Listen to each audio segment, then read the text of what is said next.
Mr. Chairman. Sorry, I'll just mute myself. Would you like to take a view as to whether or not members would like the doors open for extra ventilation? Yeah, would we want more ventilation, members? Yeah, I think if that's okay, please, thank you. We can carry on with the meeting whilst that happens. Thank you, Richard. Okay, are we ready? Right, good evening, members. Good evening to those in the audience here, and good evening to those watching online or watching later. Welcome to the Scrutiny panel on the 14th of December. I'm Councillor Mark Corey, chair of this panel. There are no practice evacuations planned for this evening, but if the alarm sounds, please evacuate the town hall by going down the main staircase or the back staircase to the High Street and then to the car park behind the town hall in St Runwald Street. This meeting is being broadcast live over the internet on the council's YouTube channel and will also be available to watch afterwards. Discreet use of mobile phones and other devices is welcomed, but you are requested to set them to silent and to not use voice or camera flash functions.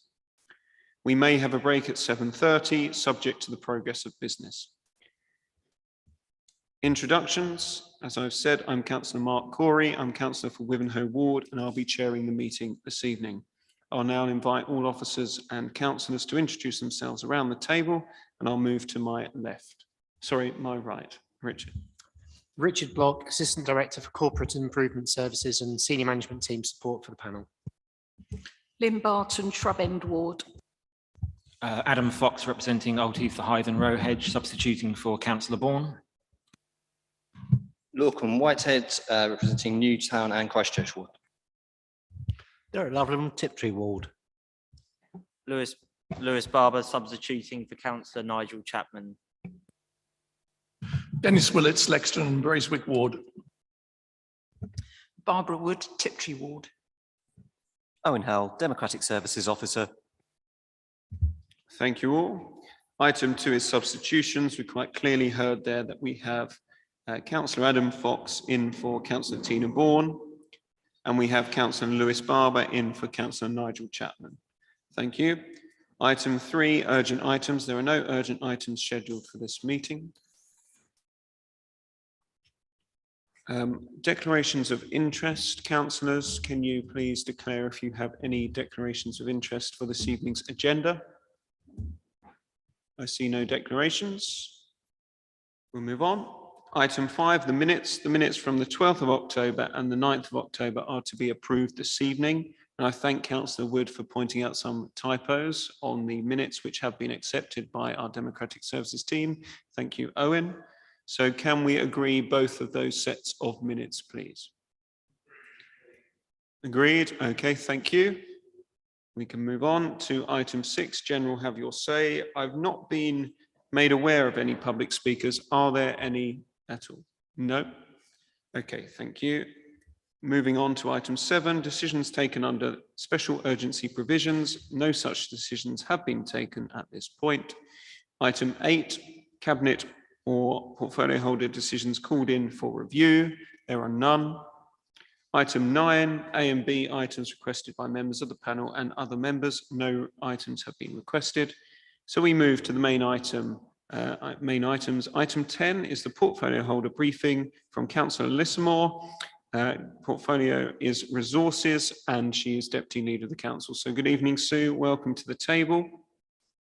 As we are doing with all portfolio holders, we're asking you to please tell us about what you've been up to in your portfolio with about 5 minutes.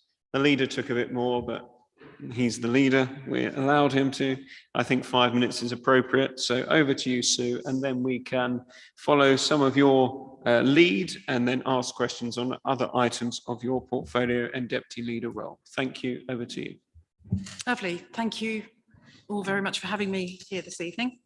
And thank you for the opportunity to speak.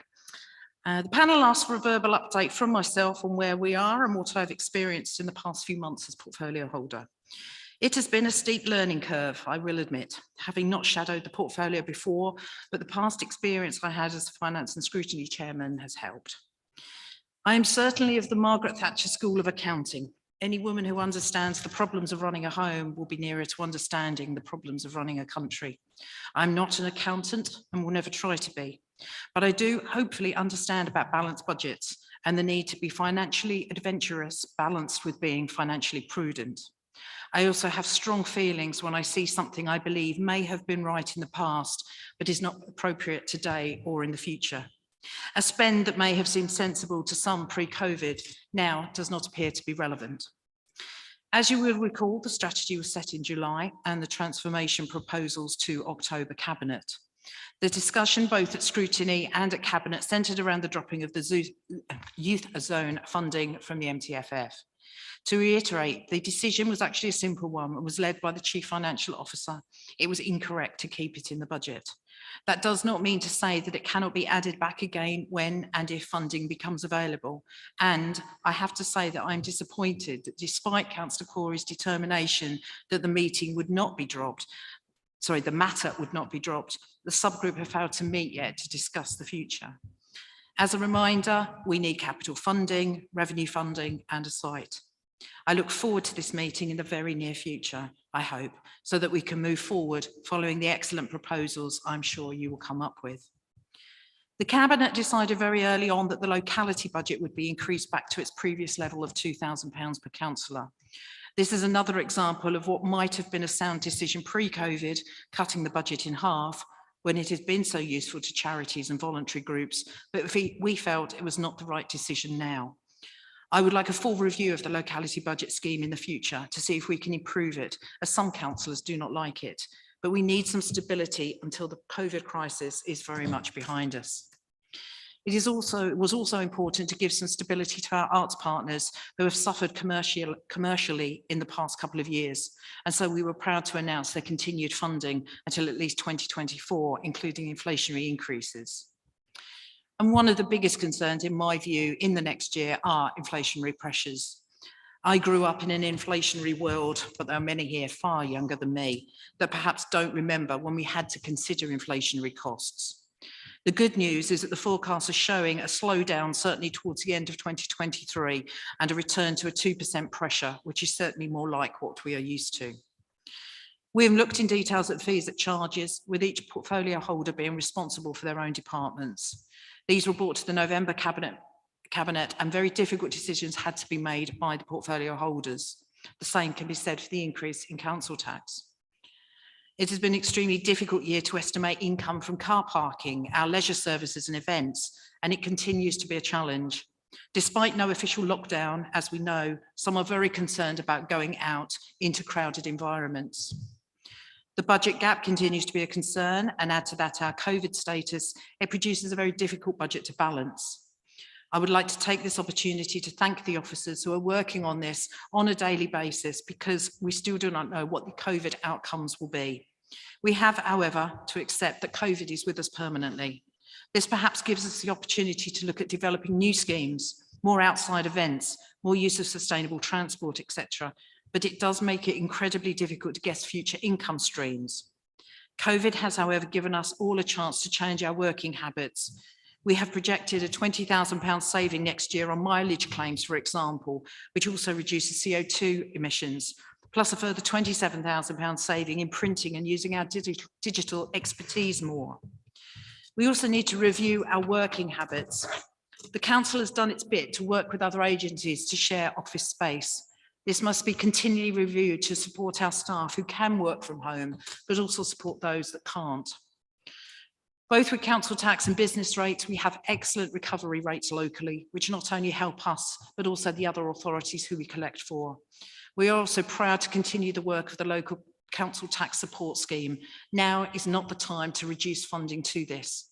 I love the flexibility that this scheme gives to help those most in need. We have used reserves during the COVID crisis, but as we all try to save for a rainy day, I think it has rained more than average in the last 18 months, and we have not had to use the reserves as much as we initially anticipated, thanks to excellent government COVID support. The good news is that, as was said in the Cabinet report in October, there are no significant variances to the outturn, despite whatever COVID, inflation, etc. can throw at us. And I can only thank once again the officers for keeping me informed every step of the way. We also need to balance our work on the climate and the environmental challenge to ensure that we invest, lower our emissions, but do not overstretch ourselves on technology that perhaps needs more time to develop.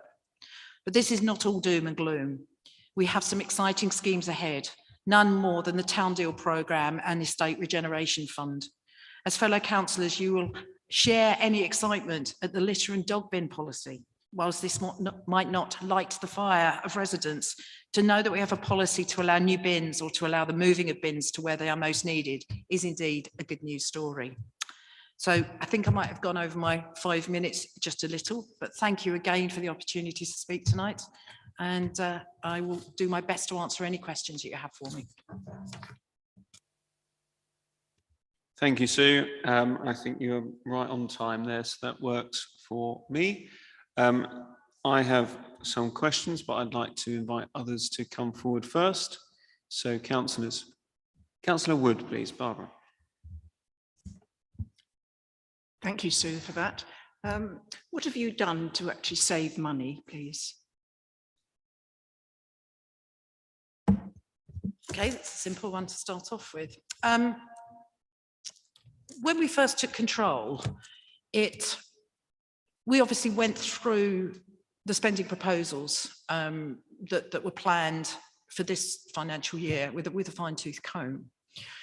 Some proposals we agreed with and some we didn't. One particularly comes to mind, and that was the redevelopment of some of the internal space within the town hall. There seemed to be a little bit confusion amongst officers about how much money was actually put aside for this and where the money had come from. But in the end, there did seem to be at least £140,000 that had been put aside, and some of that money did come from the new homes bonus, to install a councillor area, members area, that would provide councillors with a fridge and a microwave and almost like a little mini kitchen. Now, as I said in my little speech, times have changed. We are all very busy people. We, as councillors, lead very busy lives, and some people come direct from work to 6 p.m. meetings. So I'm not saying that we don't need a microwave or a kettle or whatever to make ourselves a little snack or something before a meeting. But to spend up to £140,000 of the new homes bonus, which was actually there to mitigate against some of the problems that have been raised due to the developments that have gone in Colchester, I thought was wrong. The timing was also wrong as well. We need to work out our office space once COVID has passed, the worst of COVID has passed, and we know what our work patterns are going to be. There is no point now in changing office space when we don't know whether that office space is actually going to be used in the future. So that was certainly one thing. I know another thing I took a very personal view on. I'm passionate about trees, and we looked at the tree policy. And whilst it's very good to have a headline and saying we're going to plant 50,000 trees, there is no point planting trees when 98% of them die. So we've looked at that policy in detail and are changing it to ensure that we get the right trees in the right area, planted correctly, that have the maximum chance of survival. So it's little tweaks with some of the things of the budget that were already in there that we felt needed changing. Yeah, tree planting, I would say particularly, and the 140,000 to install a councillor's mini kitchen. Those are two issues that come immediately to mind. Thank you. I was aware of the point you made about the town hall. I believe it was about rearranging the office space. It wasn't just about the councillors section. That was about quite a bit more to do with workspace. So I wouldn't want it to be seen as it was just that. I'll go to Councillor Barton and then I'll come back to some of my questions. Sorry, so it's just a point of clarification, actually. I believe that converting the law library was actually turned down unanimously by the planning committee because we were wholly against that being destroyed and used for councillor space. So I don't think that was your decision. I think the planning committee actually turned that, well, I know they turned it down unanimously as not being a useful use of the money. If I can just respond to that, this money was put in there to install, as I say, a mini kitchen for councillors and also to look at the office space. And I particularly asked the officers, are the officers that are working in the town hall screaming, saying, oh my God, this is terrible. It's too hot to work here. It's too cold to work here. I can't work under these circumstances. This is appalling. And they said no. So now is not the time to look at spending money on rejigging office space when we do not know what it means to have office space anymore. But I certainly did not feel, I hadn't heard of a great clamour from councillors. And as I say, once I understand the way we work nowadays, we're all busy people, I hadn't particularly heard any mention from any council, any plea from any councillors to say, look, please, I'm going to bring a Tupperware of food in, please, can I have a microwave to heat it up in? So I didn't think it was the right time to be spending that sort of money. Thank you. And Councillor Barton, I think, makes a good point there. And I am aware that the plans to move some of the office space on the first floor of the town hall has gone ahead, so the staff are in a better office, so it is better conditions than was before. So those plans have taken place in some way without spending some of the money, and that was sort of in train and has now happened, which is good. So almost some of that money, I think we'd all agree, didn't need to be spent on some of the office changes, but it wasn't just about the councillors section. But I know there has been talk with the leader here as well about ensuring we try and work together better and actually spend time together pre-meetings where we can talk. I do think there still needs to be work done about that, about us actually spending more time together rather than being just on social media and etc. And we passed a motion at full council, which I think lends towards that better, kinder working together. Councillor Barber, I saw you indicate, please. Lewis. Thank you very much, Chair. Thank you for the update, Councillor Lismore. It was just a point on the office space, and I was just wondering if we have progressed. Apologies, it might not even be in your portfolio actually, but if it is, would you be able to gain any clarification on whether there's any progress on the estate review? Because I remember when I last sat on Scrutiny, we were looking at our office space in general and if there was any progress on that. I believe, Richard, I think you touched on it when I was last on Scrutiny, but I appreciate that there might not be any change given the circumstances of the new rules. But as it's just been touched on, I was wondering if there was any news on that at all. It might not be your portfolio anyway, so thank you. There are improvements, changes to Rowan House going ahead. They are still going ahead, and we are sharing our space. It's something that I've seen for many, many years, long before, you know, we were in control last May, that I believe this council does extremely well, and that is looking at its estates and looking at its office space. There are some other authorities, I would say, that aren't as good at that.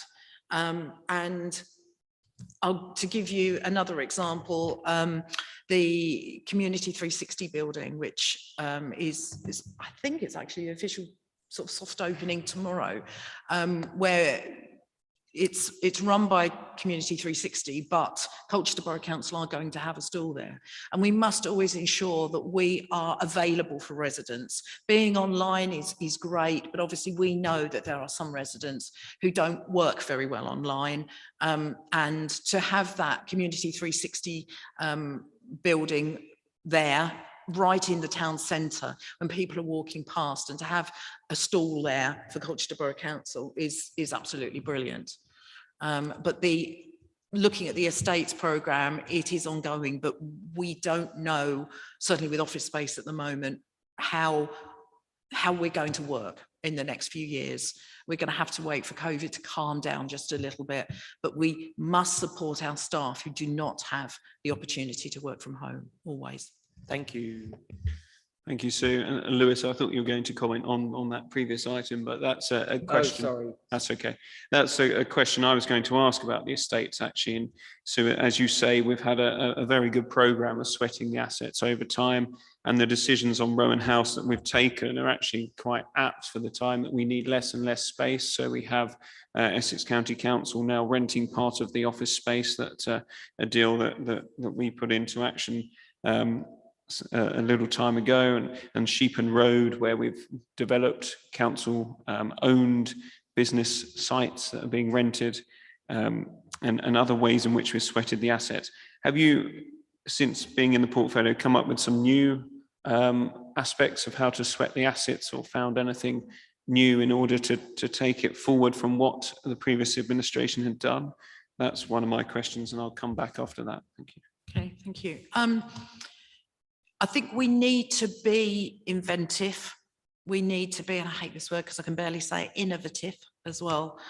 So that there's something that I've bought from county when I was a portfolio holder there, is learning that every building that becomes available does not necessarily just have to be sold off.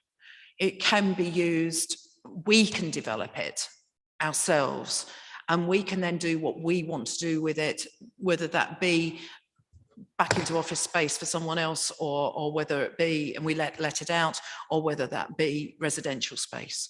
But we've got to be inventive. We've got to look at every building that becomes available, and also work closer with other authorities. One thing that I was very proud of with Essex Housing, again, when I was the portfolio holder there, was that Essex Housing, which is the development arm of Essex County Council, worked so closely with the police, with the health service, with other district and borough councils and city councils as well, to amalgamate land and work together.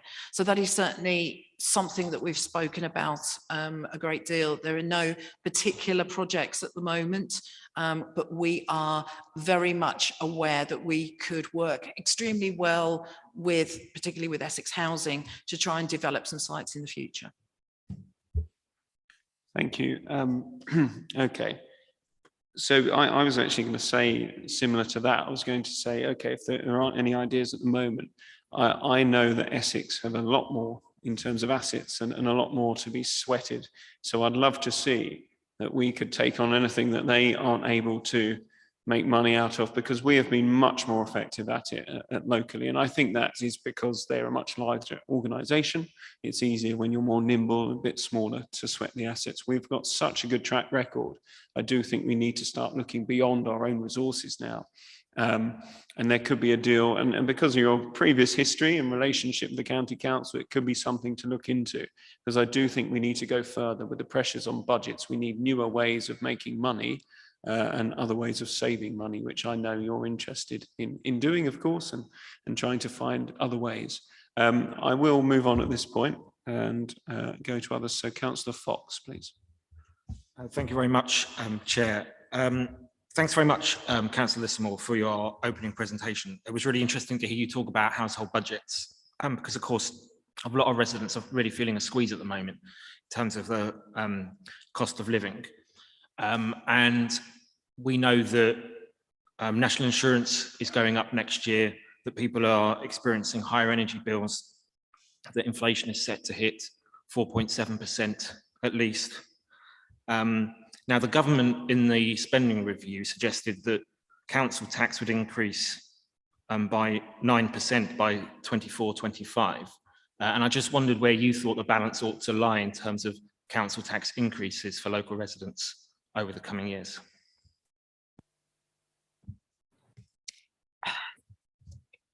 We are all suffering, we're all suffering these, as I explained, inflationary rises, which we haven't necessarily suffered from before. We want to keep council tax at a minimum, but we have to be realistic. And if we do not put council tax up one year, it has obviously a cumulative effect. And it means we're down on the next year and the next year and the next year and the next year after that. We will never, ever catch up. So I think we have to be realistic. The work that the local council tax scheme has done in helping those, the support scheme, in helping those that are most vulnerable, it doesn't let them off paying council tax, but it helps them along the way. And that is crucial, that this is not a form filling exercise. You know, this is not like universal credit where you have to tick every box. This is an officer talking to a resident saying, can you pay your council tax? And if you can't, okay, we will do our best to help you. You will still pay a bit because you have a responsibility to pay your council tax. But I think it's proved, you know, it was your policy when you were in administration, and we have kept it going because we do believe that that soft personal touch, which is not just a load of form filling to say, well, you don't quite meet that criteria, so cheerio, I think is an enormous help to people.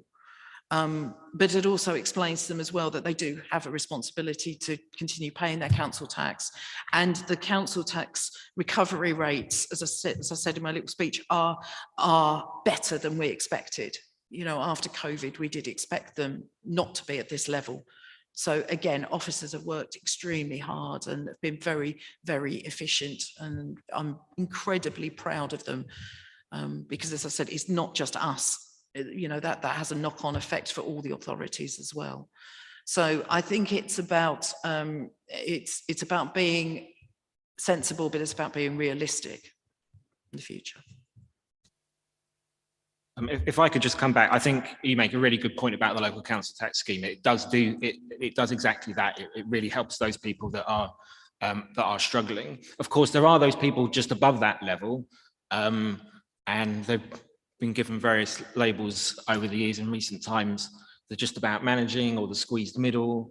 And for those people that, you know, will be able to afford that increase, but it means that their family are going to have to forego other costs. I just wondered whether, you know, would you say that you'd expect the council tax to go up at the maximum level that it is able to over the coming years under your watch? Well, it's already been said that certainly in the next budget it's going to be going up to the maximum. We do not know for the future because we do not know what inflation rates are going to be like. We do not know what collection rates are going to be like.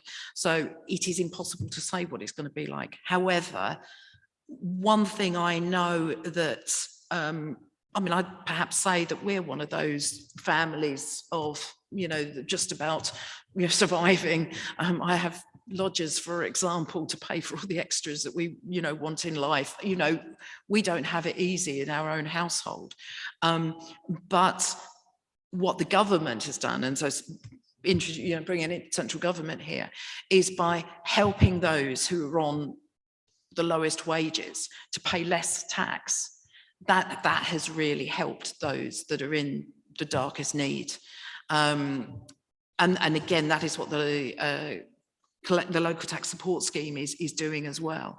It's raising those people that perhaps would have paid a higher tax and have said in the past, well, it's not worth me working because it's just all taxed and taken away from me. I think some of the central government schemes, certainly the tax rates that we've got, have lifted people out of that, with that feeling. We have more employment now than we've had for years and years. And I will wait to see what future budgets are done. I've seen rumours that the Chancellor is going to bring in more low taxation schemes to help people just like that. We will wait and see what happens in the future. Thanks very much. Thank you.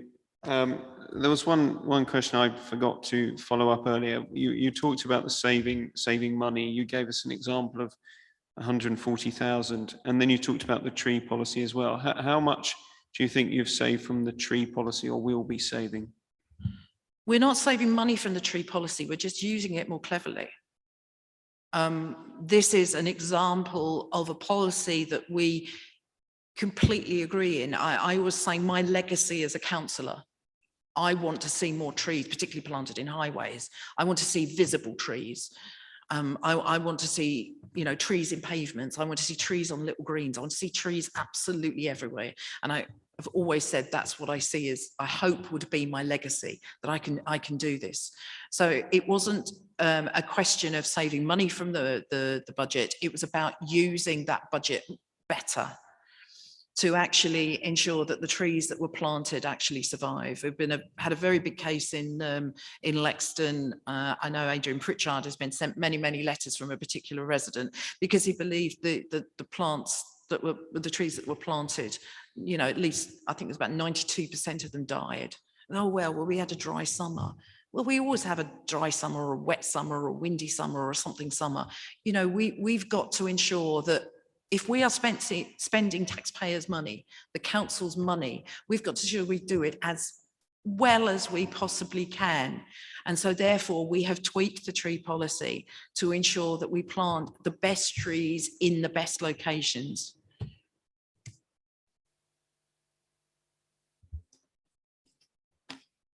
Thank you. Councillors, are there any further questions? Oh, sorry, Councillor Whitehead, I had seen you, and then Councillor Willits, and then back to Councillor Fox. Councillor Whitehead, please. Thank you, Chair. I want to pick up on these points about the areas where spending might be reduced that you mentioned in response to Councillor Wood's question. So we've got those two areas. I guess, I recall that, in the election, one of the main 10 pledges from your party was to stop wasting money, I think was the phrase. And so I think, voters might be a bit kind of surprised that in answer to Councillor Wood's question, you've only identified those two areas, which I think you described as, little tweaks. So they're sort of small changes. I think, perhaps we might have been anticipating more than that. So I'm wondering, is it that you weren't able to identify any other areas of waste in the spending of the previous administration? We're obviously still running on your budget that was approved last February. So we cannot implement our plans until after our budget is agreed in the next February meeting. To give you another example, as soon as we took control of the council, we dropped a portfolio holder. That's an immediate saving. Okay, gives us more work to do, and it made it. I'll be honest. The few weeks after we took control, it was very difficult to divide the portfolios up into manageable chunks that councillors could deal with. But by even implementing that right at the start, this was the way that we wanted to go on. We've looked within our budgets to see what we can do within your budget that we're working to, and have looked to see if we can make savings. But they will be coming out in our February budget at full council. So can we expect, bigger, more dramatic savings, bigger areas of potential waste that, residents might have anticipated? We've sort of gone in the opposite direction. We've had the sort of death tax, funeral fees, we've got the council tax going up. So, I think residents might be forgiven for thinking, we were expecting things to maybe not go in that direction because we've been told that there's, lots of waste by the previous administration. So, with the February plans, will we be expecting to see, opportunities for cutting, large amounts of waste, which will mean that, potentially we don't have to see the council tax rises that Councillor Fox was asking about, or is that not there?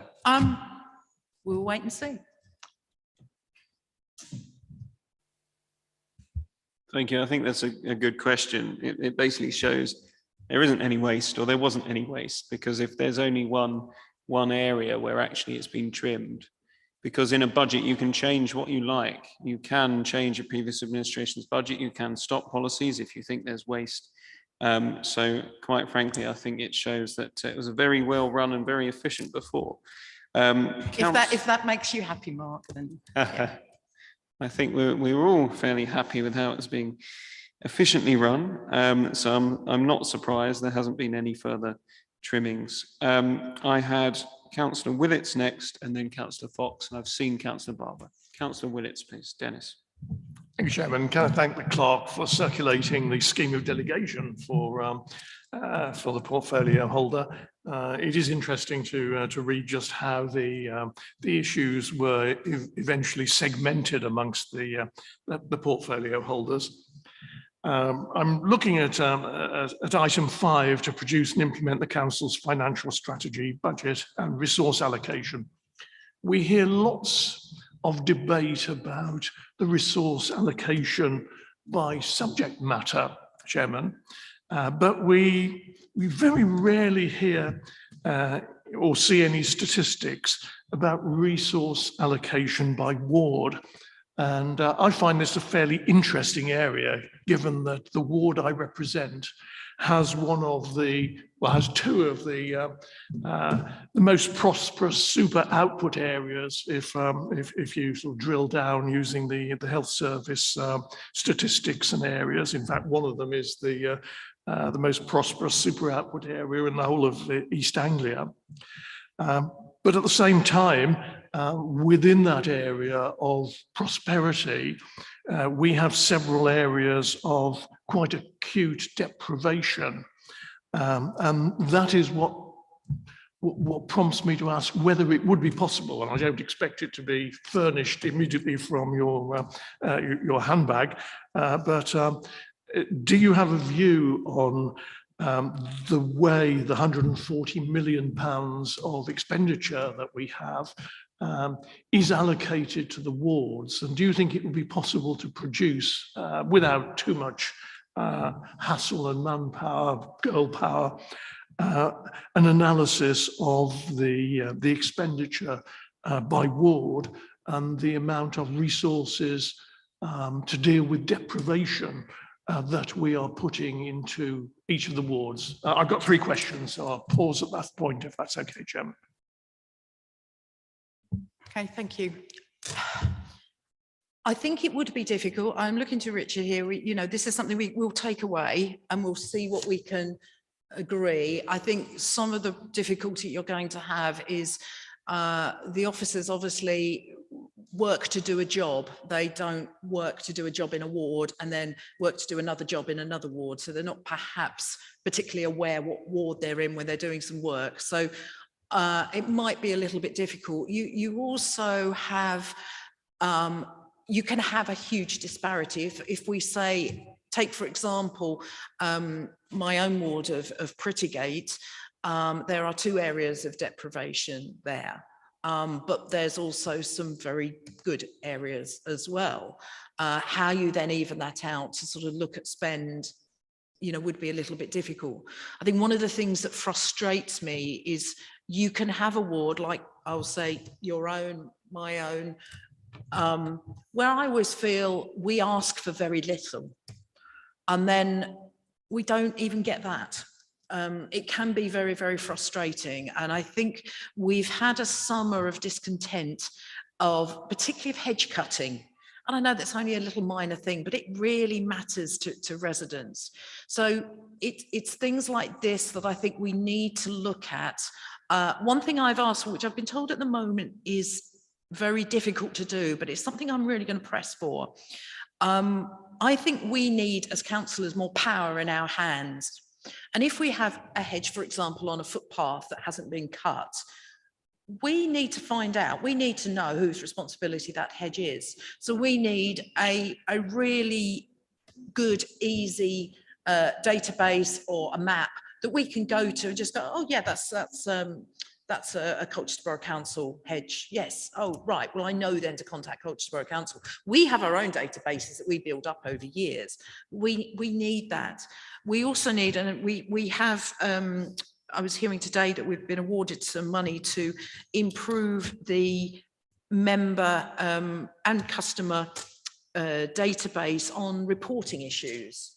At the moment, we can report an issue regardless of where it is, but we never really hear back to see whether it's been remedied or not. And if a resident has complain to us, we then possibly have to go and visit the site ourselves to check whether it's been done. So we are looking at investing in schemes that will really help us as councillors and help customers, residents as well, know that a job's been finished and it's been done well, because I get very frustrated when it's not. That's certainly been one of my biggest frustrations in the last year, I would say. Simple jobs that are just not getting done. So I would turn to Richard. We will do our best to get some figures for you, but I think it may be a little bit difficult to deep dive with detail, but we'll certainly do our best on that. Yes, thank you. Thank you for that.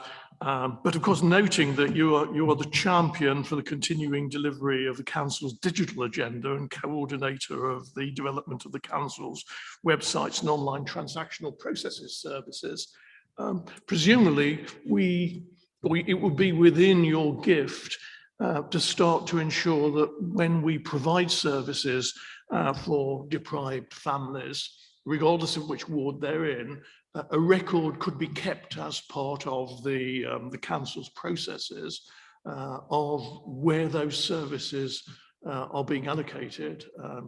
I assume that would be possible if you so decided. Yes, it certainly would. You then have, and again, I'll go back sort of 4 or 5 years with some of the, I think I was deputy cabinet member for children's services, that's right. And the problems we had with data sharing was huge, absolutely enormous. As an example, children's centres, we wanted to obviously inform every single new mother of where her children's centre was. And the easiest way to do that was obviously speak to their midwife. They wouldn't data share. They wouldn't allow us to have the information. This is Essex. That got resolved, and these types of issues are being resolved more and more, and we're in a far, far better place than we were a few years ago. I just think, obviously, if you've got deprived families, a lot of the work is going to be done by Essex County Council rather than by ourselves. So it may be a little bit difficult to get some of that information in detail in Essex, and then you're going to be looking at the general tax bill rather than the Colchester Borough Council part of that. But certainly if it's address relevant, we know where that address is in the ward, and so it should be fairly easy to gain that information. Thank you. My second question is on a completely different subject. Within your portfolio, there is the duty to review and monitor the performance of Colchester commercial holdings. I sit on the committee which sort of helicopters one step above that particular function. And when we were considering the performance of Colchester commercial holdings, we took the view, and I think we made a recommendation of resolution to the effect that at the moment Colchester Commercial Holdings is effectively an execution-only function for the council. We give them a job, we give them a budget, they go away, spend the money we've approved, and we say thank you very much. But perhaps their functionality and capability would be much better if they were allowed to retain on their balance sheet just a little cash, which would give them flexibility to branch out into other areas where perhaps they could make a further contribution, an enhanced contribution to the council's general fund. I've not heard anything in response to that particular governance resolution, and wondered whether it was a matter that had come across your desk and whether you were actively pursuing it. I think, and then also in response to previous questions where the concentration has been on cuts and savings, one big area that we're looking to improve is our income.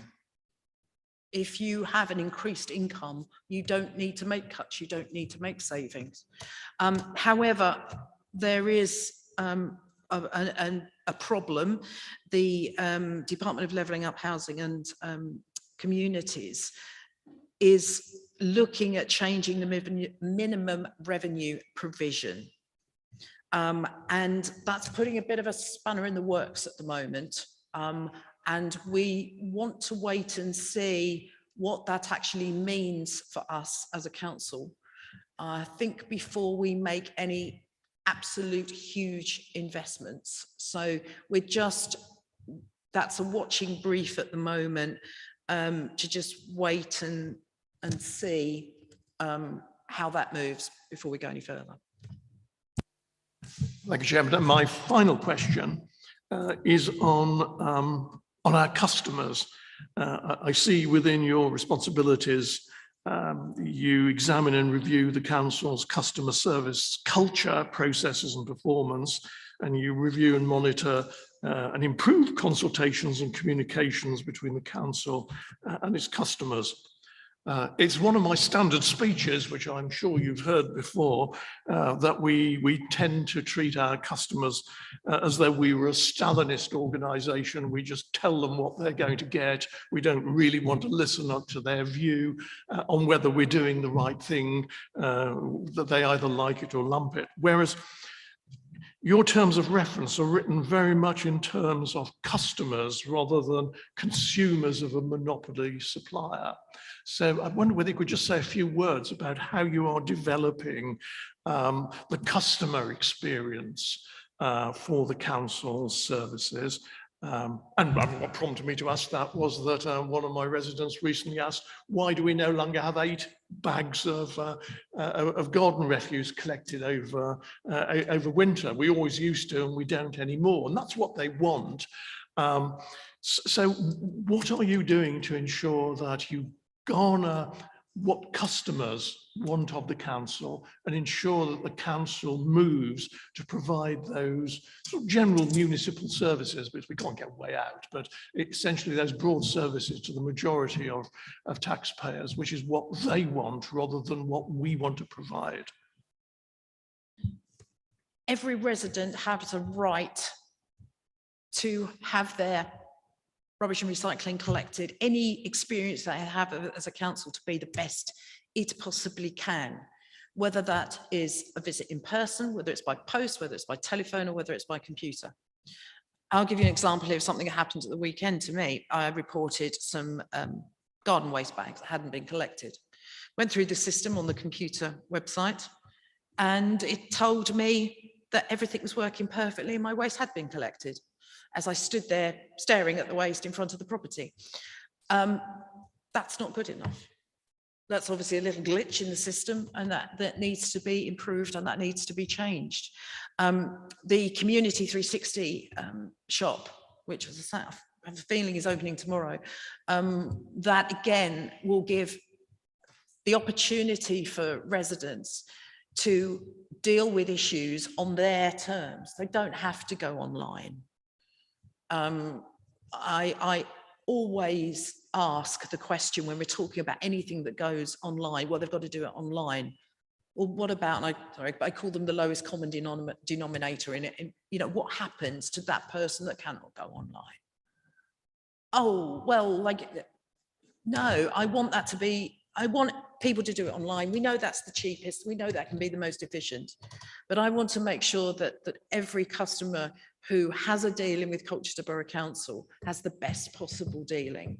And so we must make sure that there are as fewer blips in the system as possible and that they get an answer. And one of the money that is being invested in the online reporting system that we use will be one of those improvements. Because we can go back and we can tell residents, oh, you know that graffiti that you reported on that wall, well, we've just been told today that that's been removed, okay? So we want to make sure that they have the best service possible, regardless of whether they're stuck with us and we have a monopoly and they can't go elsewhere. Thank you, Chairman.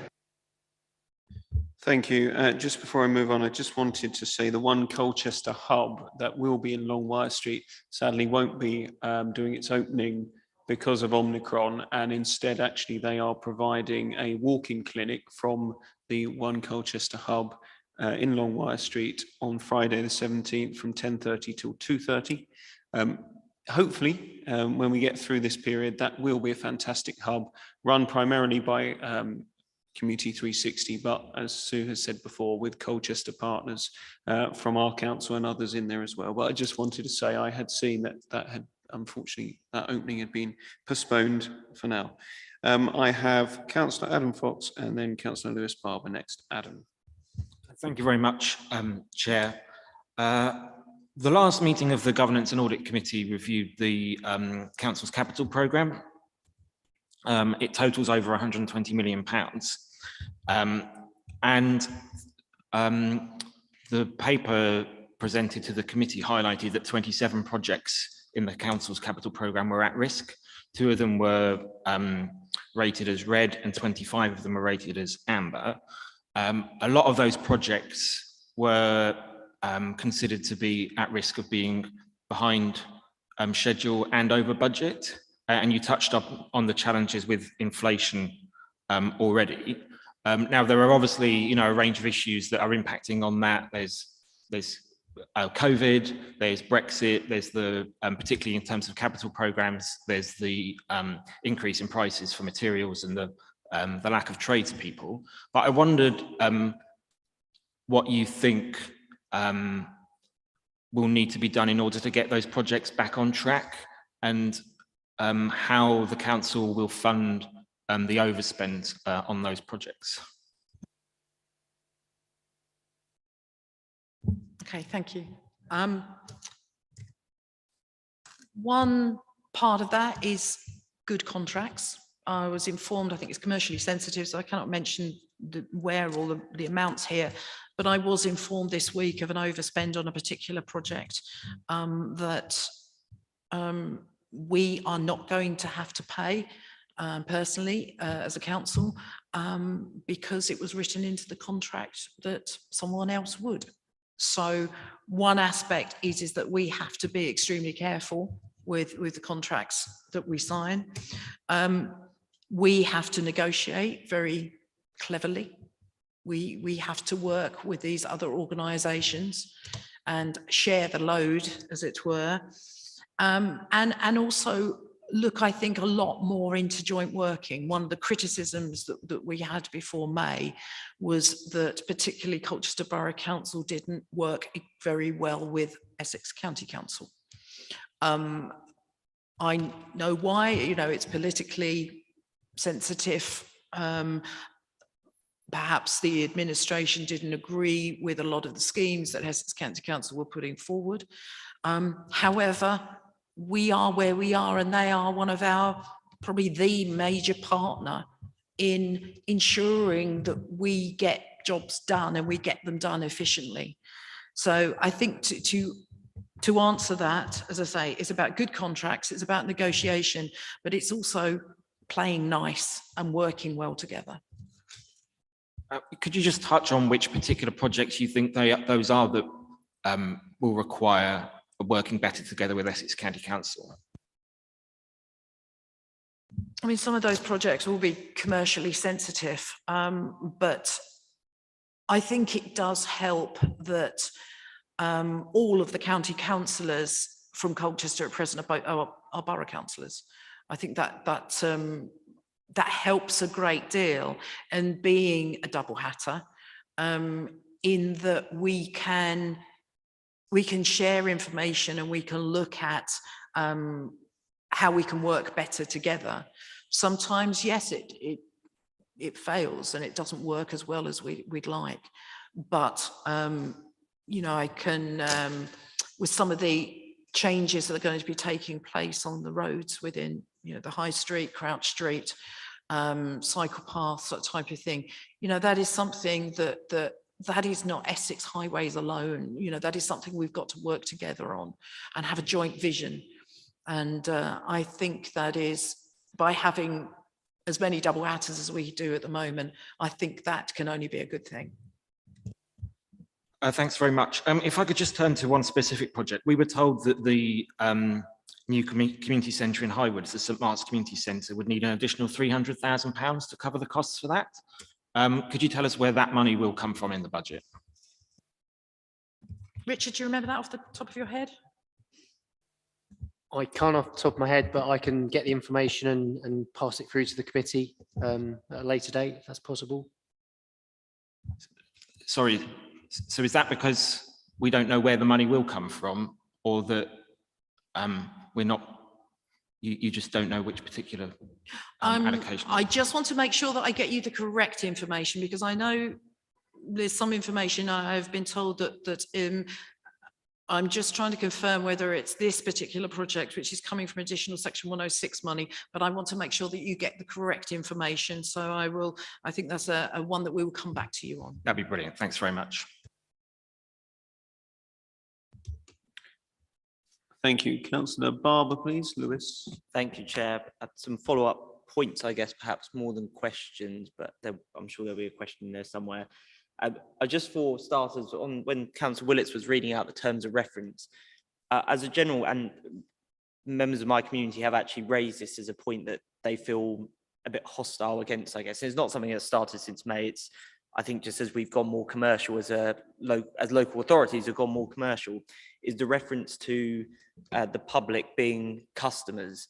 And I've never particularly liked the idea that all of our services we deliver, they're customers for. And I think that does require different mind frames from if we're selling, for example, I don't know, a ticket to the gym at Leisure World, compared to how we refer to members of the community through delivering waste services, because obviously they're not customers. If they don't pay their council tax, they go to jail. So they don't really have much choice on the services they deliver. So sometimes I think the language could impact how we see delivery of services just in general. And that's I think, just as we move to more commercialization as local authorities over the last 10 years, I'm sure we don't, but just always worth remembering. I think there's that distinction between different services we deliver.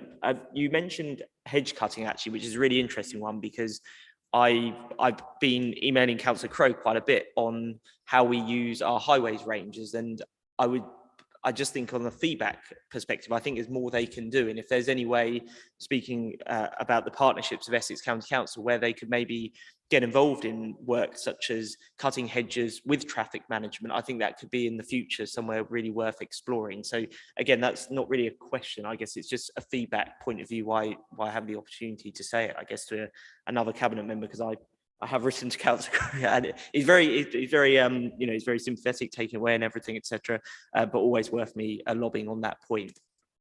One question I do have is, you refer to the cutting the cost of politics, and I support that entirely. I think there was a lot of allowances swimming around over the last few years. You saw the extra group leader allowances that came out. There's additional cabinet positions, as you said. Would you be able to, you may have done it, but would you be able to give an indication of the figures that have been involved in the reduction in that, just to give us a sense of how much money is being saved from that decision? Because I think it's a really good one. If you don't have the information at hand, written, it's fine, obviously. I just think it's useful to know. And then I did have one other point which I wanted to just make, which is on oh yeah, actually, just to really support the principle of feedback on the website, because that was something I probably should have raised previously, is that I can report fly tipping, but I don't know it's being cleared up. And I've just had a real life example of that, where it's a bit embarrassing, because I've said I report it, someone will go out and deal with it, and then the resident comes back a few weeks later and says fly tipping is still there, because I have no idea on the outcome of that. And while I know some of the highways responses are absolutely infuriating in their vagueness, you do get that feedback, which is helpful, because then as members we can explore that further. So can I just really support that as a way? I think that's good, not just for members, but the member of the public to interact as well. So yeah, the only question, I guess, is the cost of politics. The rest is more supportive, I suppose.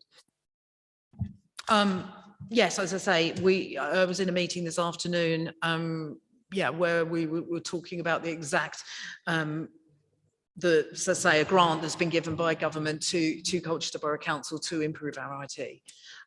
We need that feedback. We need to know whether, to chase items or not. Residents need to know when they've been cleared. Sometimes, as we know, they can even be cleared on the same day. Sometimes 2 weeks later, 3 weeks later, they're still not there. I'll give you an example. I reported some graffiti. A month later, it's still there. I said, look, it hasn't been cleared. They said, could we have the reference number? No, actually, because I report so much, I don't know what reference number is allocated to what, because it doesn't say when it comes back. That's not good enough. So the funding, the extra funding that we've got from government, will clean that up, will tidy that up so that we get the response. Cutting the cost of politics. I've always said this, I've said this for years and years and years.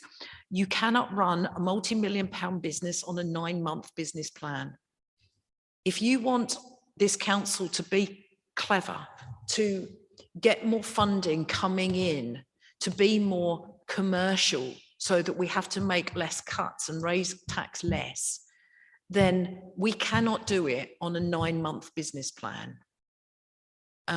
I'll go back 14 years when we lost control of the council. And it took a long time we had the 6-week purdah period. We lost control of the council. It then took probably 2-3 months to get a cabinet together. And in all that time, decisions couldn't be made. It was disgraceful. It was awful for the people of Colchester. It was awful for us as councillors. I've never forgotten that. So I truly believe that we should have 4 yearly elections, not because we're in control. I've always said it. We need to run a sensible 4 yearly business plan, or at least it'd be a 3.5-year business plan, not a 9-month business plan. It just can't work. And when you said about residents being customers, I'll be honest, I'll disagree with you a little bit there.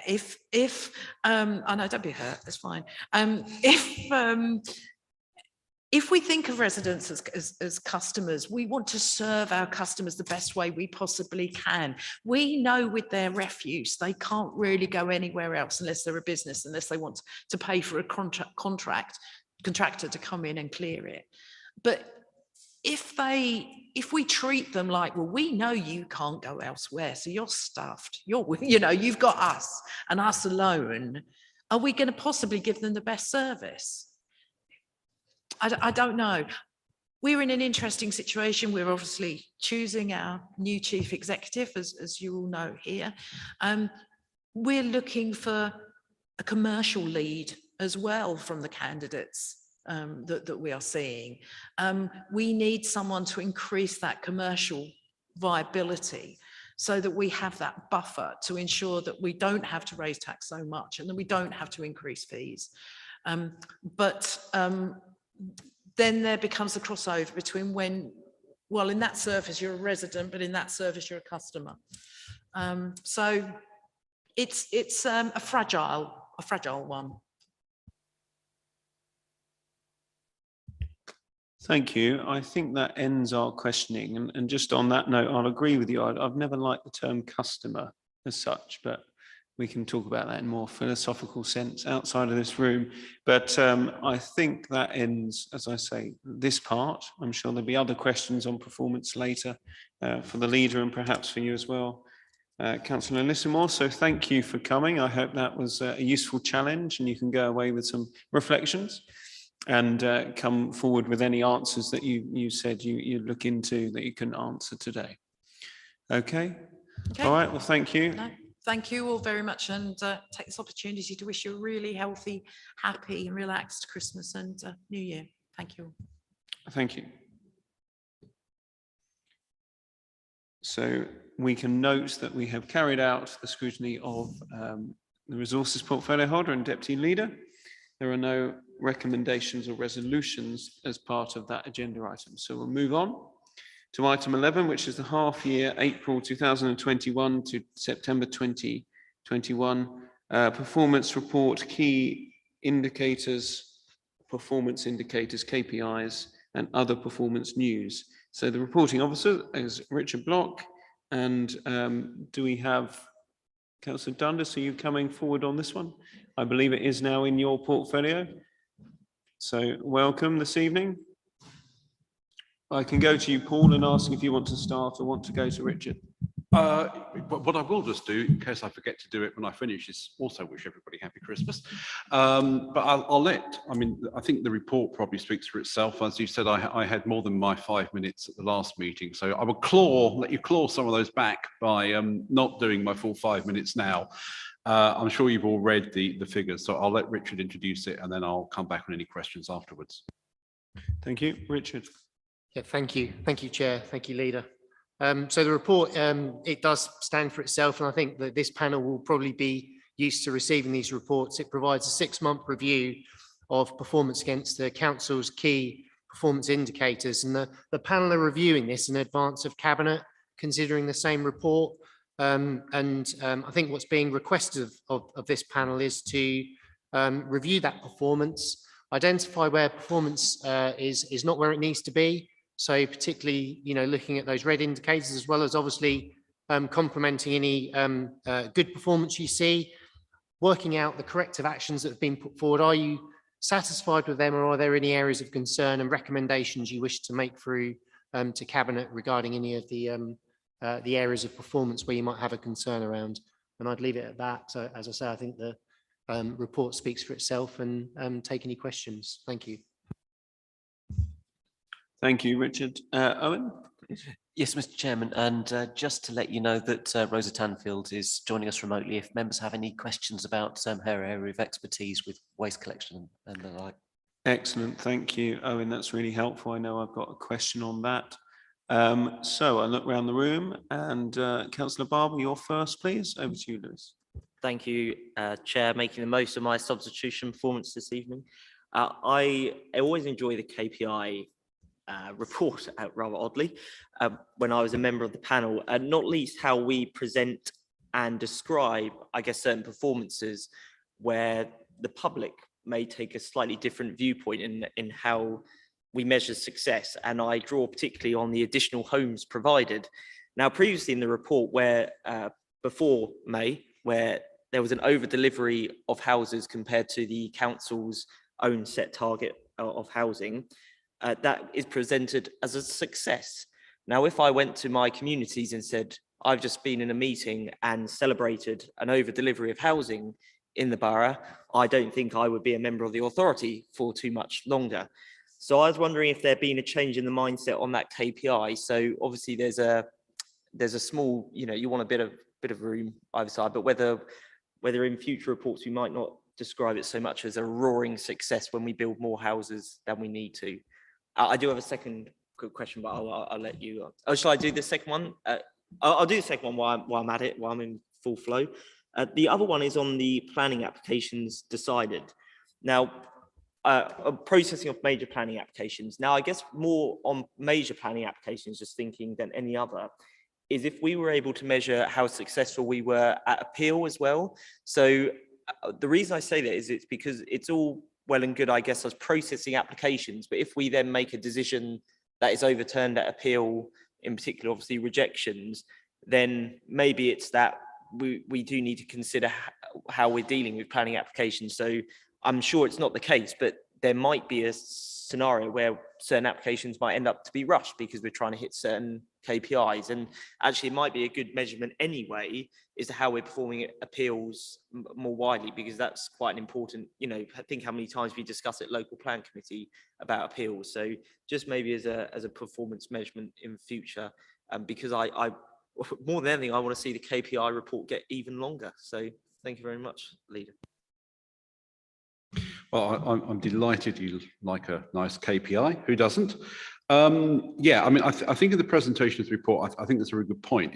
If you look at the additional homes provided and the way it's presented with the little sort of speedometer there, had we delivered 900 in the first 6 months of the year, in other words, we're on target for 1,800 homes, double our target, it would come up as green because it's in the green section.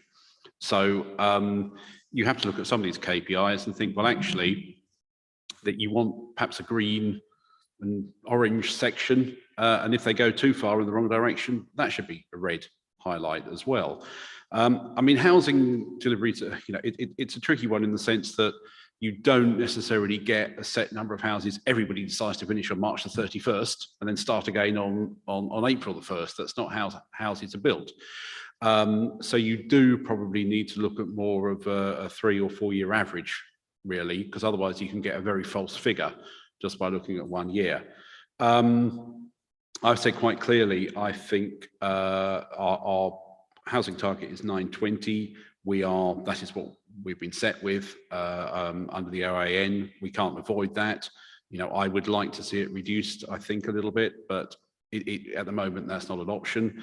If we go over that, I would be very displeased, would be my comment. We have, in the first 6 months, we've delivered this 313. That will probably accelerate slightly over the year. But if we come in under the 920, I'm fairly relaxed about that. Just mindful that we need to be sure that we are able to prove our deliverable 5-year supply. Obviously, if we've got in a situation where we can't prove that, that would start causing planning appeal issues, which wouldn't be good either. So I think it's a good point. On planning decided and appeals, yeah, I think that's quite an interesting one.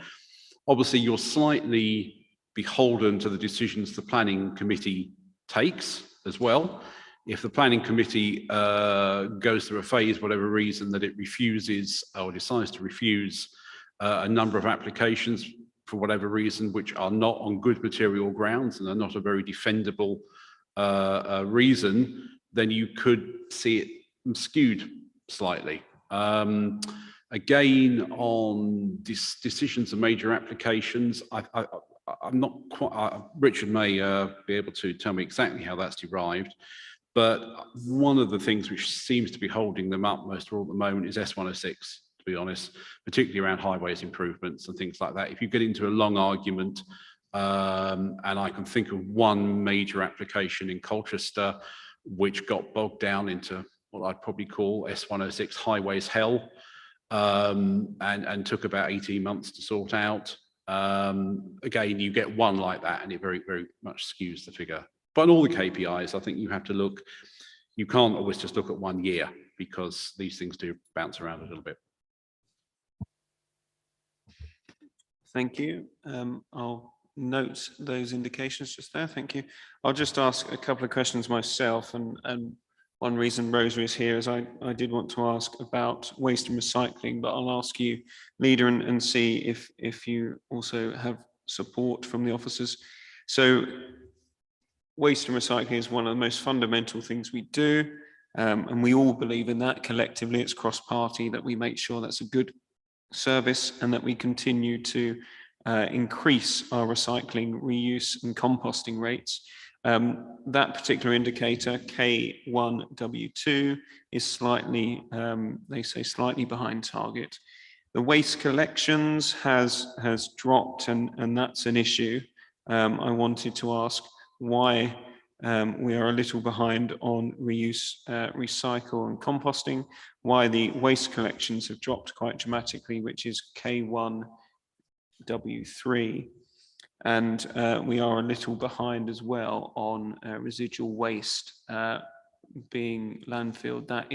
That's gone up slightly, I believe, as well. So I just wanted to ask, because we are all passionate about that, what measures are in place to halt that decline and to ensure that in the future we are recycling more. I know we're all at home more, and the other factor is staffing as well.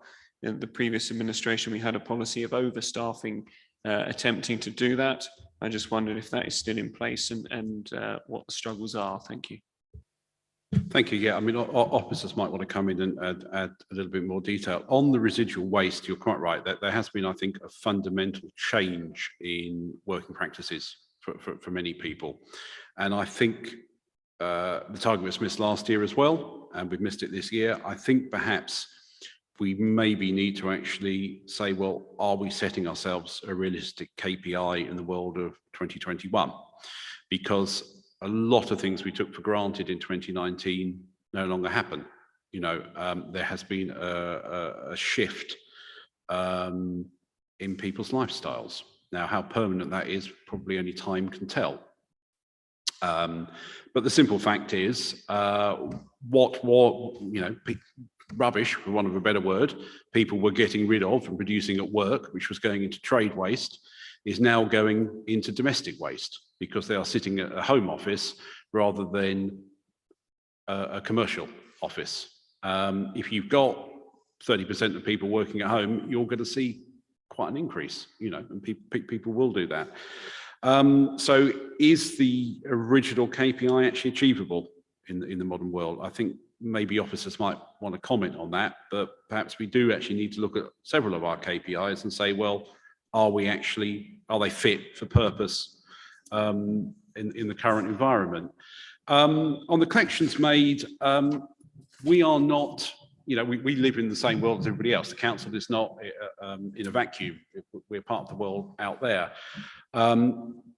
I think everybody has seen the challenges around, particularly around HGV drivers.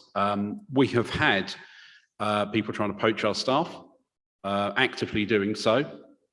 We have actually done very well in staff retention. We've done much better, it has to be said, than many other local authorities who have had real problems losing large numbers of staff almost overnight.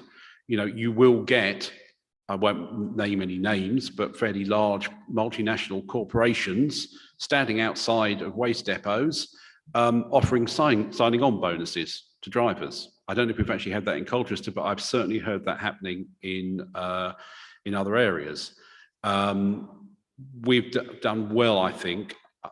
I think actually we've been quite clever in that we've actually reminded our staff that actually CBC is quite a good place to work. If you go and work for some of these places, you might get a nice signing on bonus and you might get a better headline wage. But when you actually look at the pension provision, for example, it's not so good. So I think we need to remind people that actually CBC is quite a good place to work. We've also not been immune, obviously, to sicknesses. We have had people down with COVID. We are still getting them, it's still happening now. I think the changes around self-isolation rules, which I think they came in October, have helped a bit. But when we have the situation where one person tested positive, all their close contacts were basically out of action for 10 days. We can't be naive. We can't think that won't cause an issue. It will. Having said that, we've got very close to the target. And I actually think I would like to actually pay tribute to everybody involved in the waste service and all the people working there for, in difficult circumstances, getting so close. So I would not want to criticise them. I don't think any councillor should criticise them. I think they've done a sterling job in difficult circumstances.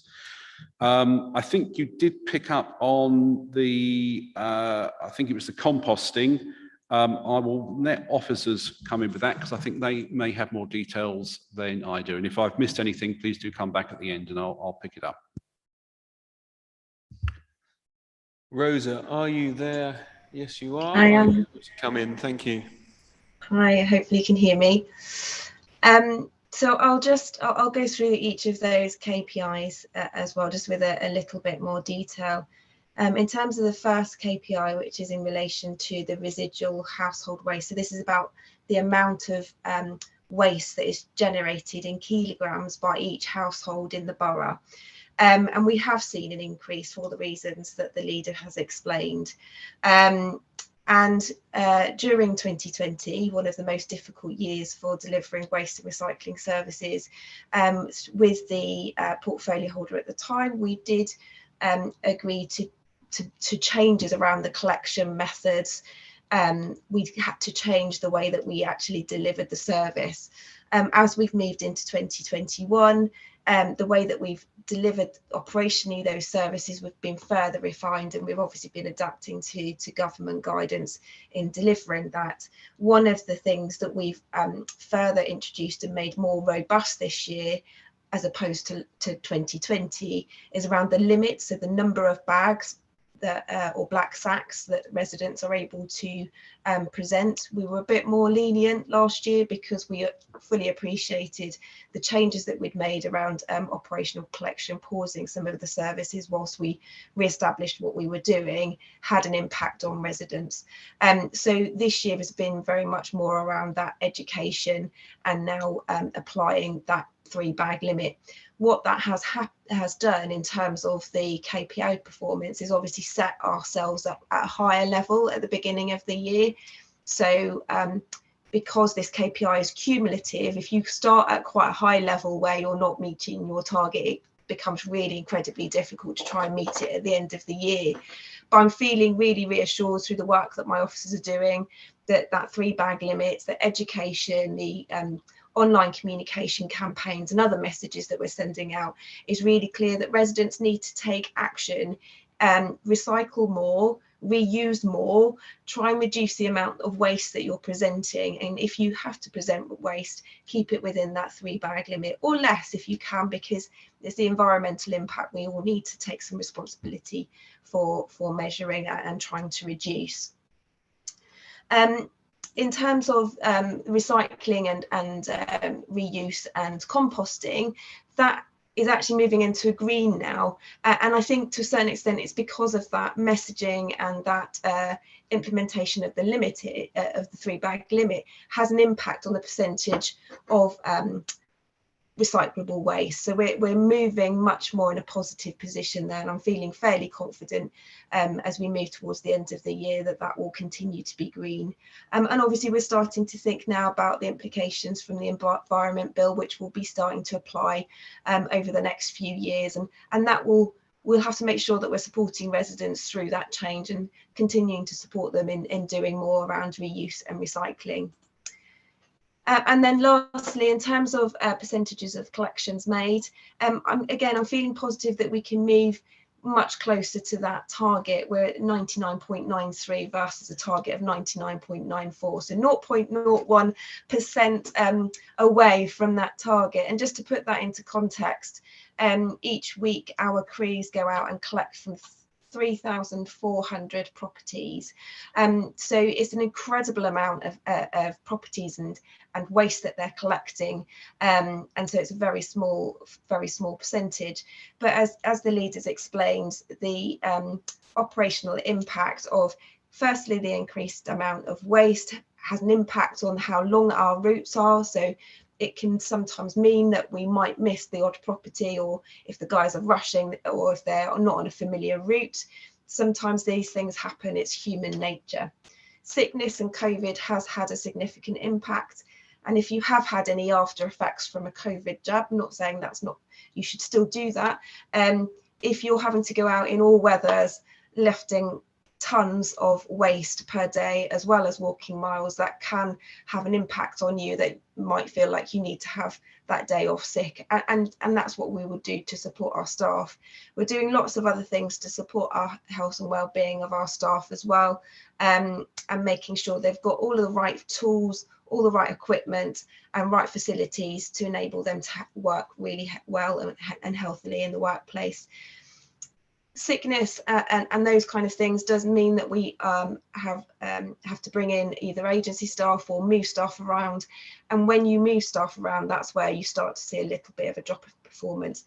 But we make sure that we do everything we can with having digital maps and ways of recording the routes, etc., so that performance doesn't drop too much. But as I say, we're only very small amount behind, and I feel fairly confident that we'll continue to move forward positively with that one.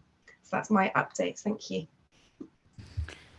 Thank you, Rosa. That's really, really helpful. Thank you for all that detail. And we are all very grateful of the efforts of every member of staff in your teams and out there on the routes that collect such a good service, such a good amount of waste from our properties. So thank you. So hopefully you can pass on the message from the leader and the rest of us for the thanks there. Just one question I would have asked you, Rosa, is there anything else you think you could do with the resources that you have, or with more resources, that could change the fact that we all understand there is more residual waste going into the system? How could we get our residents to go further, because we are all understanding of the environmental emergency that we face? And that is really, really important, to reduce that amount going to landfill, to reuse and to recycle, to compost as much as possible. What more do you think we could be doing, or what options do you think you could bring into play here at the council? Thank you. It's a really good question and really poignant, as you say. We, as a council, will continue to engage and educate our residents through a variety of different means, doing work through schools, as well as face-to-face with residents, drop-ins, etc.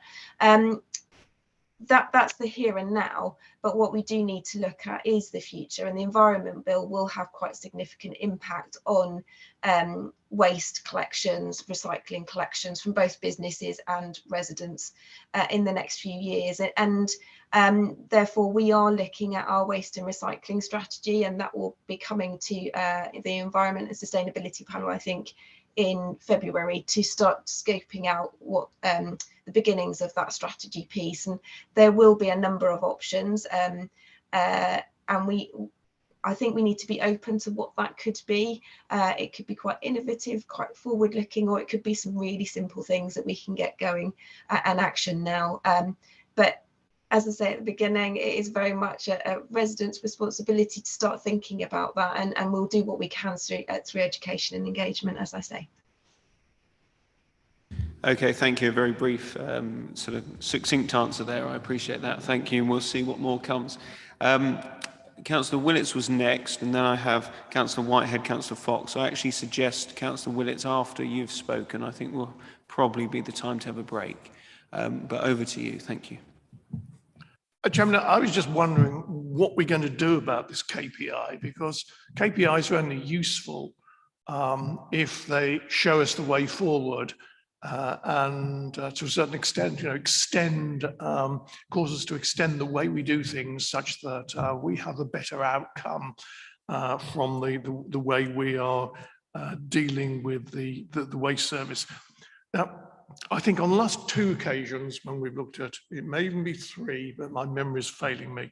I mean, we've had the residual waste problem coming up, that because more people are working at home, we get more residual waste.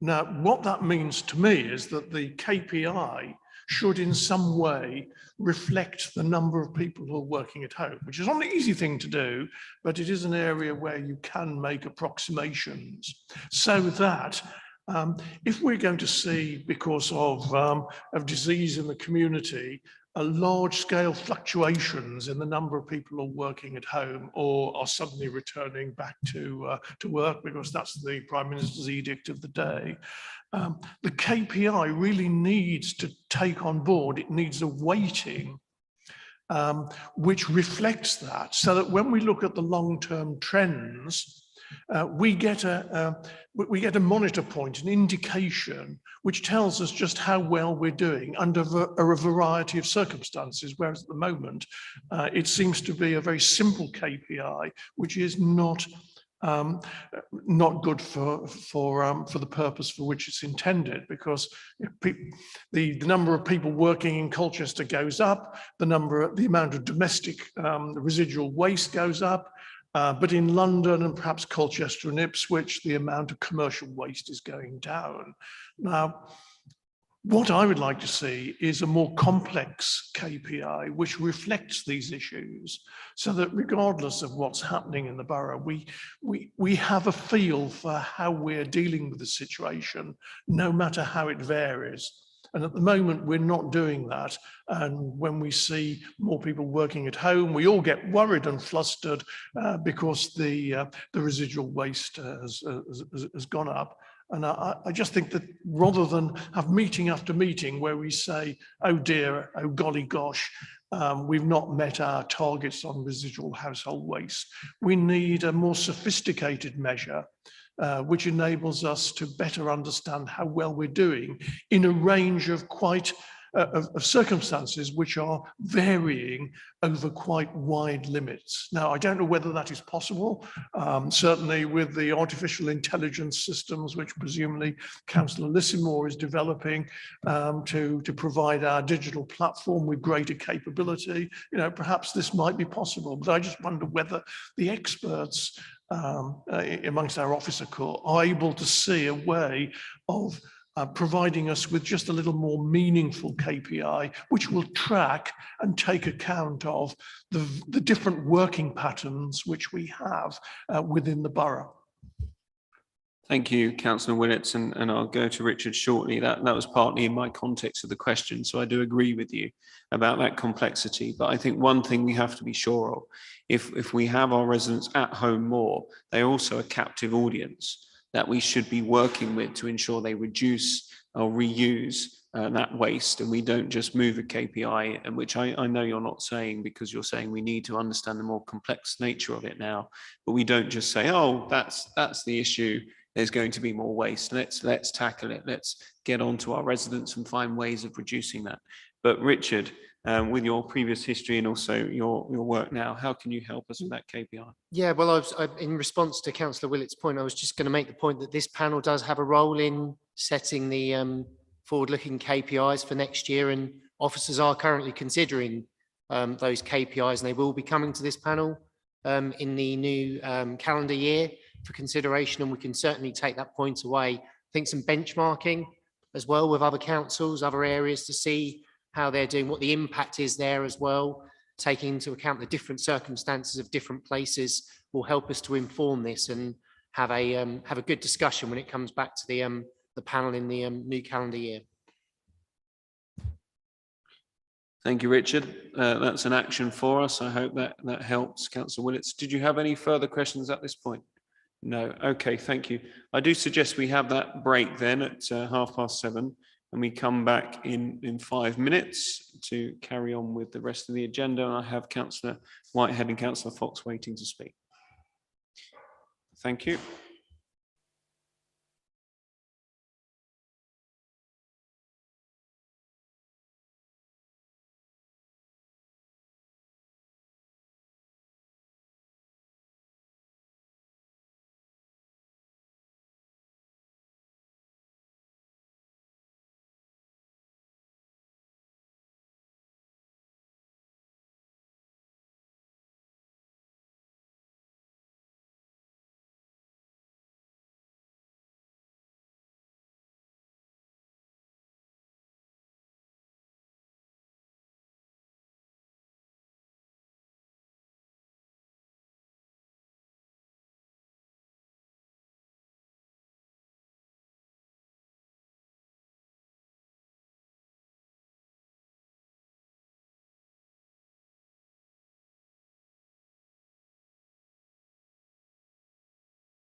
Right, councillors, it's been 5 minutes, so let's get ready.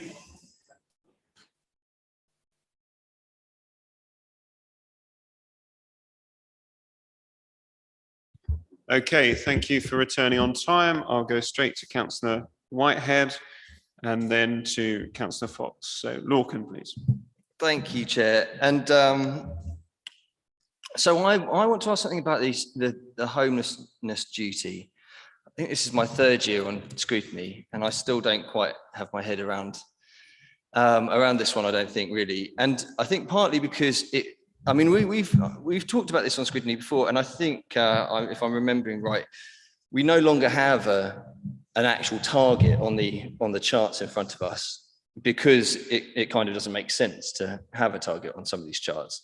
And I think partly that's because some of these numbers are really not necessarily all that much to do with things that the council is doing necessarily. I mean, you have a pandemic and people unable to make money and potentially being kicked out of their homes, numbers are going to go up, and that's not necessarily something that's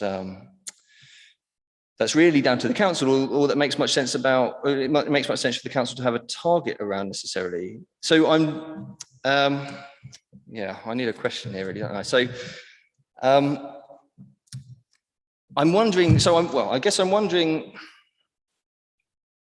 if it's worth thinking again about how we present these numbers, and whether these really are a KPI, or whether there's another way of presenting them that's a bit clearer. I think one of the other issues, it seems to me, is that we get the absolute figures here, or the cumulative figures, and not figures as a proportion of the total number of people presenting to the council. So, for example, with number of preventions, I could see how that would make more sense if that was given as a rate of the number of people who are coming forward, because surely the ideal outcome is that we can just prevent the homelessness situation immediately, in the short term.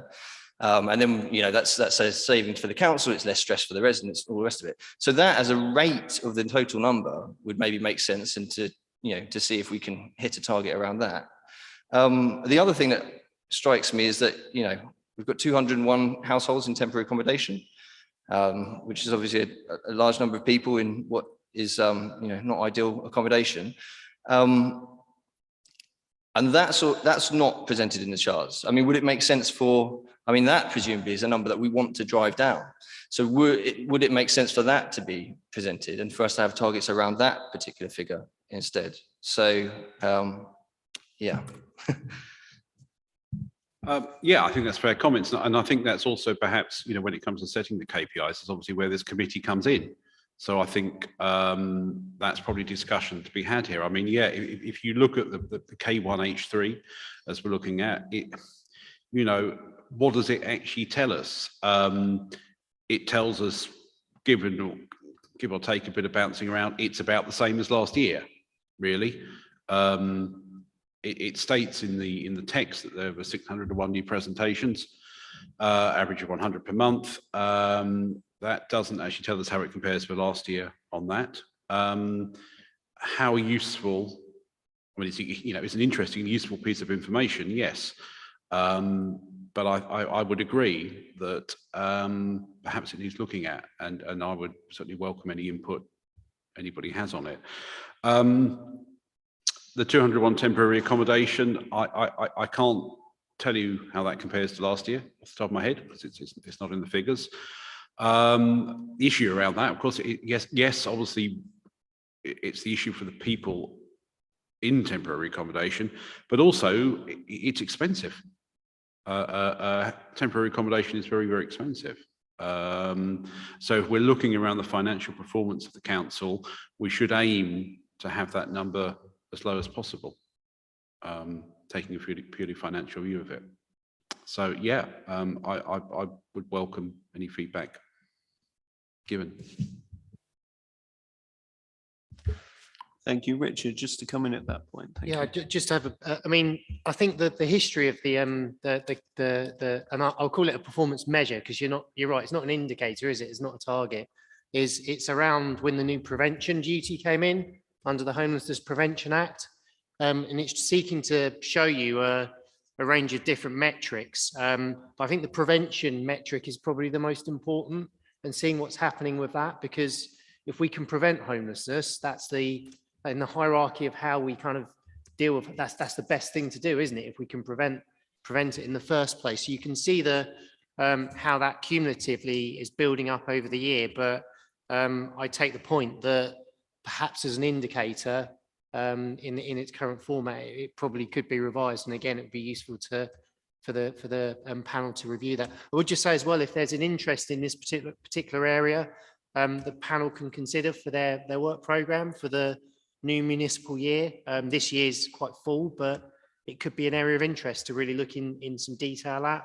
It's a service that's provided by CBH on the council's behalf, the homelessness service. Thank you. And I do think we've been working very well in partnership with our local partners on that one, and with CBH in particular. I know a stunning effort over the last 18 months.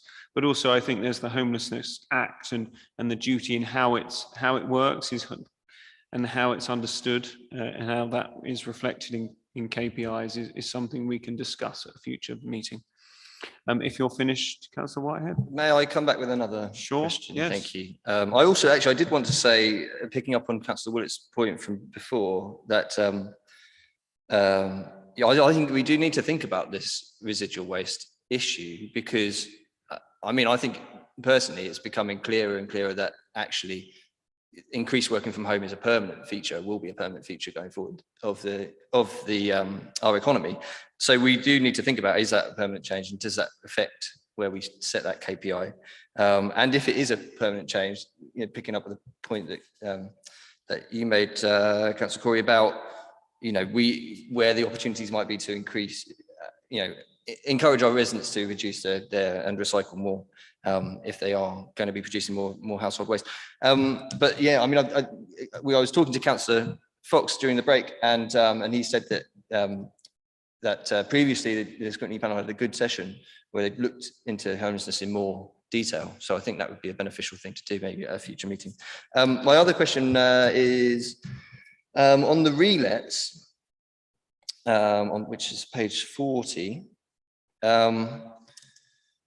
The narrative there says that performance has been affected by properties being left in poor condition and frequent requirement for environmental clearance prior to inspection, leading to some delays. So I'm wondering if this is a kind of frequent feature. Have we done anything, or could we do anything operationally to take account of the fact that this is happening frequently, and address that and bring that bring the time down?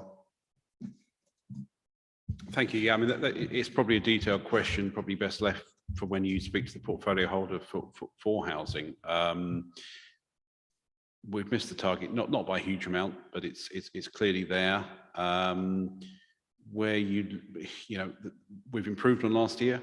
Looking at the figures, I couldn't tell you off the top of my head the exact background behind the reasons for more properties being left in poor condition. It may well be that it's because of the county court backlog, that people who are sadly being evicted, it's taking longer. I don't know. Richard is nodding. He may wish to add to this, but that is probably what I suspect that the reason behind it is. Yeah, just to confirm, you are correct, Leader. Because the length of time that's taken to actually evict tenants who perhaps aren't looking after our properties in the standard that we'd want them to, that's actually causing the properties to be in a far worse condition when we do obtain them, which is taking longer to actually conduct the clearances. But we're hoping that will improve over the remaining 6 months.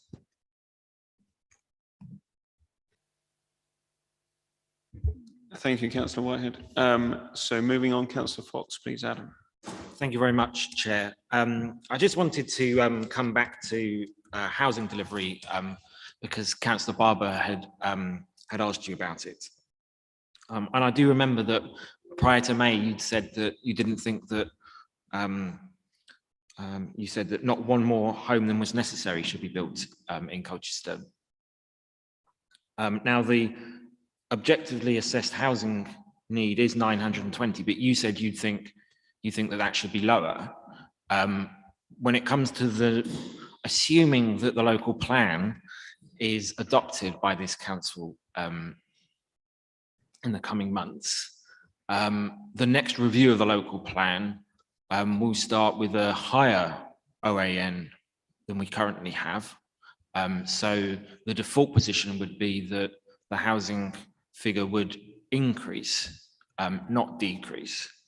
And those figures are actually minimum targets as opposed to maximum targets, I believe.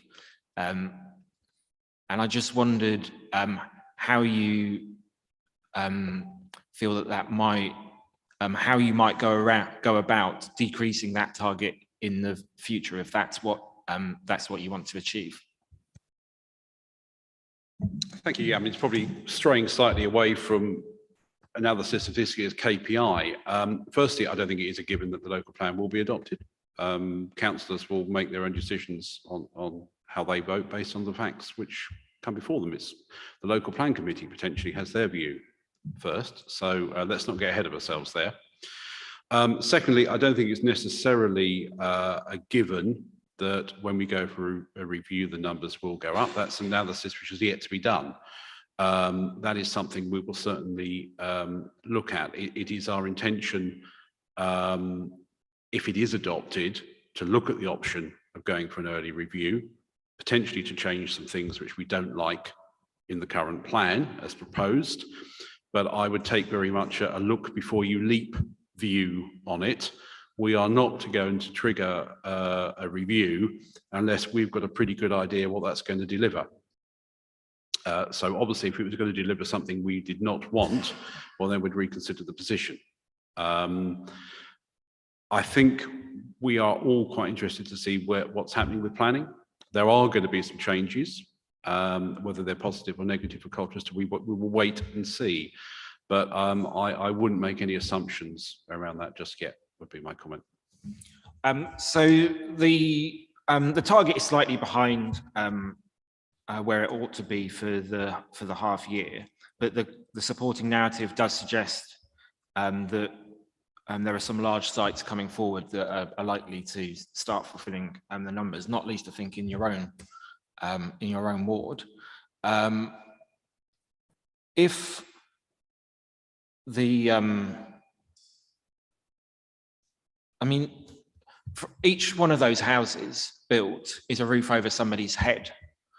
So are they not welcome regardless of how many numbers they are, because they provide somewhere for somebody to live? It's a difficult balance. I think it's look, politically, all three parties here represented, I think, have the same house building target.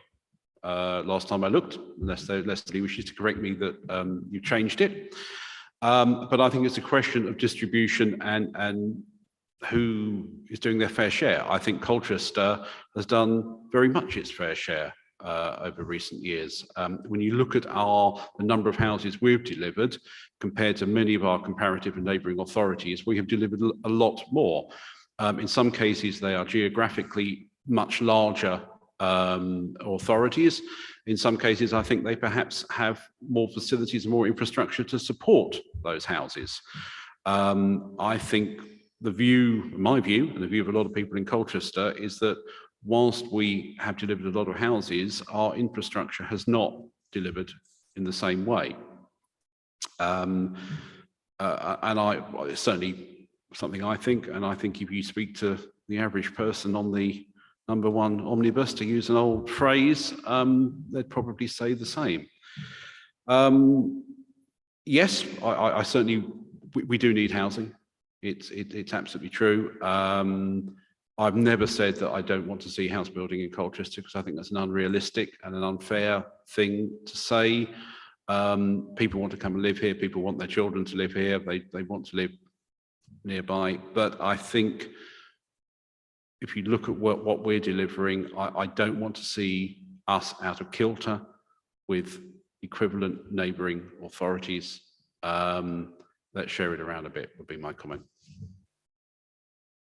Just finally, if I could, Chair, with all those new houses that are being built, though, those people are welcome in Colchester, aren't they? Of course they are. I would say everybody is always welcome in Colchester.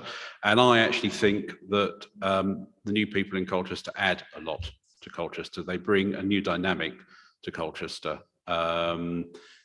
They come from many different places and they are extremely welcome.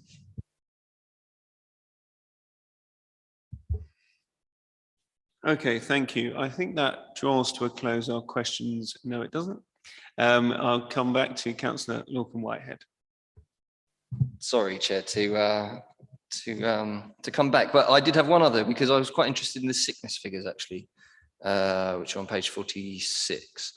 I understand the data maybe is a bit noisy because we've had kind of strange times, and the narrative says that, you know, we had a period where staff sickness was extremely low due to, you know, all of the things happening around the pandemic, and now that's not showing in the figures. But we are seeing the sickness going up, and perhaps that's not completely surprising. You know, we're still in the middle of a pandemic, but I noticed we're seeing the long-term sickness going up.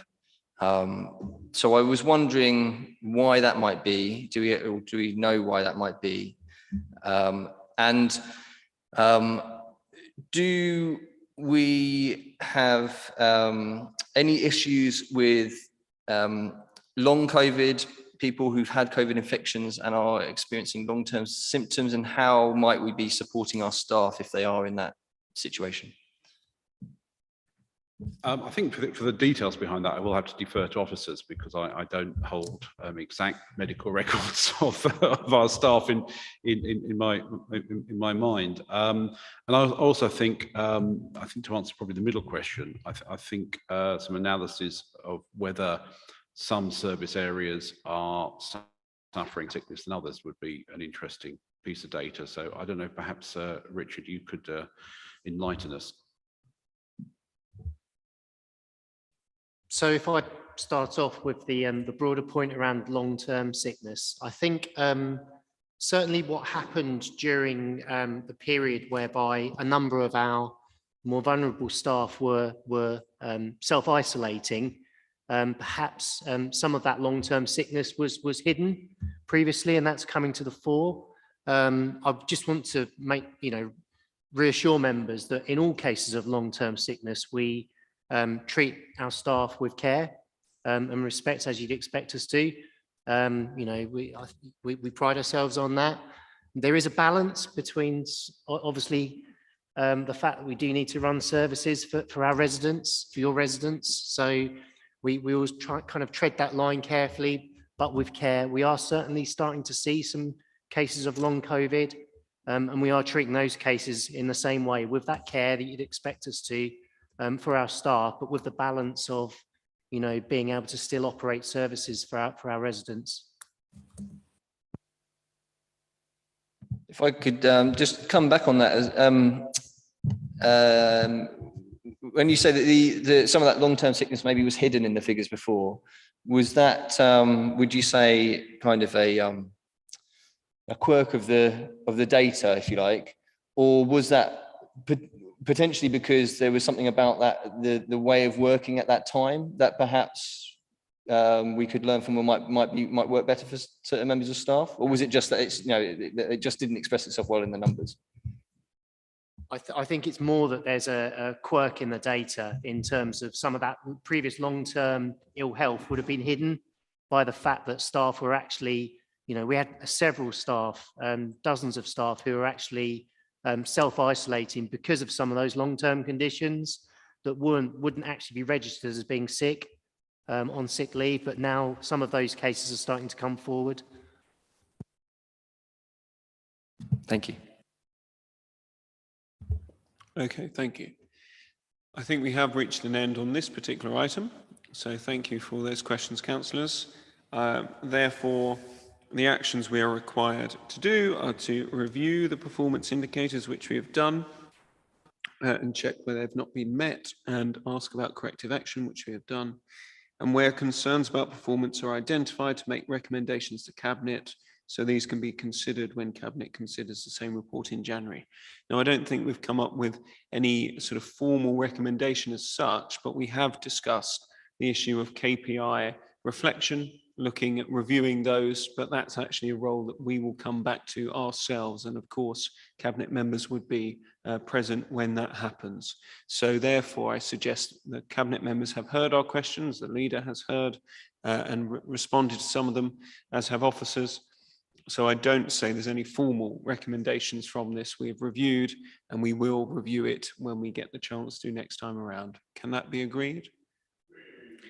Excellent, agreed, thank you. Moving on then to item 12, which is the half year covering April 2021 to September 2021 performance report, focusing on the strategic plan, action plan.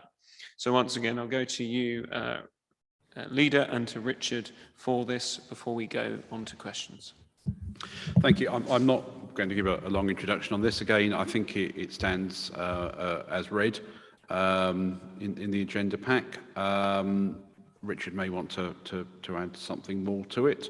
I hope you've all had a good read and found something interesting in it. And I think I'll just let Richard add anything and then I'll go straight to questions. Thank you, Leader. Thank you, Chair. I haven't got a massive amount further to add, apart from the fact that obviously the panel again are requested to review the mid-year performance against the Council's strategic plan that was previously adopted by this Council. Review performance, there is a lot of information, I'm conscious of that, but I think it just shows you the amount of activity that's been undertaken to deliver the Council's strategic aims. Just urge the panel again to review delivery against those strategic aims, identify any areas where perhaps you're concerned that insufficient progress is being made. Obviously, any compliments would also be welcome, I'm sure, where there's been particularly good performance, and make any recommendations through to Cabinet for when they consider the same report in the new calendar year. Thank you. Thank you both. Councillor Dundas, when you've come here before, we've talked about the strategic plan, I think, a number of times, and what updates you're making to it and tweaks. And I've always been pleased to hear that you agree with much of it and supported it through council from the last administration into this. And I do commend officers for carrying out projects during this period of time, rolling on some excellent projects and tweaking them and listening to the new administration. That's important. Just 3 points from me that I'll kick off with. I was very proud of the work of the previous administration that I was involved with the green initiatives that have come forward and changing the way we work fundamentally. That has been continued on, which I'm very pleased to hear and see about in the reports. I just wondered what fresh new initiatives have come forward, if any. I hadn't seen any in the report based on continued projects that had been started previously. Are there any new ideas to add? Secondly, and related to that, previously in the first iteration, we did see a vision for the River Colne, and unfortunately with COVID, we had to focus resources, and this was less of an immediate focus. But with recent times, with Haven Road flooding, sadly, with a decision by government that enables more sewage to flow into our rivers, I think it's worth looking again back at the river policy that was discussed by the policy panel and seeing whether we can have a renewed focus on the river. And thirdly, the strategic plan in terms of looking at investment into the town and looking at the town realm and improving that. We have mentioned once or twice when you've come to the panel, leader, about Queen Street, about the developments there, the previously known Alumno scheme, and whether we are seeing stagnation on that, or if we're going to see further investment into the town or different changes that once again sweat our assets and improve what we have currently. So those are my 3 main areas of focus to kick off with. Thank you. Thank you. I'll try and remember them all. the strategic plan obviously has a number of headline things, but if you actually look at some of the detail, which is probably more in the right-hand column, you will see that there are some things which have changed.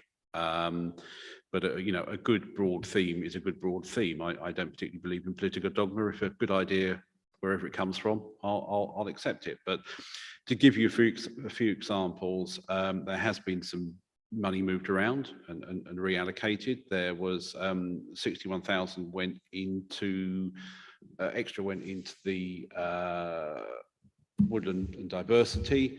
There's been some more resources put into neighbourhood services. There's been the bin policy has been developed. I believe that actually the first new smart bins have been ordered, and I think they've actually just arrived. I think have they? Good. I'm very, very pleased to see that. There's been some additional operative resources have come on stream as well. There's been a new litter engagement campaign. There's also been confirmed investment in the Shrub End depot. I think that's actually, I won't read it all out, that's detailed in the report. And that's really around trying to make our waste service fit for the future. The reality is that we talked about population expanding. As the population expands in Colchester every year, the demands on our waste service will get more. We're also trying to be quite aggressive in, I think you were talking to Councillor Lissamore earlier about new opportunities. We're looking at expanding our trade waste service because we think that that's a good revenue opportunity. And one of the things perhaps I didn't mention around the KPI with the residual waste, of course, the one thing we don't know, which would be interesting, is to see where our residual waste figure has gone up, whether the overall residual trade figure has come down. Of course, we don't really know it because it's fragmented between different commercial suppliers. But if it's a statistic we could get hold of, it would be interesting to see. I'm sure when Councillor Laws comes to talk to you around heritage, there have been a number of schemes started around improving our car parks and also around making sure that we take advantage of anything happening next year, potentially around the Jubilee. The two community centres, I know you mentioned St Mark's in Highwoods earlier, which of course is effectively designed to be forward funded and then eventually paid back through Section 106. So we would hope that any cost increase on that, we will call the money back. That's certainly the intention. Sorry, this is why I hate things doing on a computer. It's much easier on a piece of paper. We've looked at treatment of some of our open spaces and security around our open spaces. There's been £50,000 worth made available for that. There has been... Councillor Dundas, do you want me to remind you what my questions were? Yeah, so, you could actually, because I didn't write them down, so it's a very good idea. Well, you did ask what changes have been made, so I've got many. I'm only on the first question at the moment, so I was going to give you a really detailed answer of everything which has changed that we're doing. You know, I could do till 10 o'clock if necessary, but I don't think I'd be popular.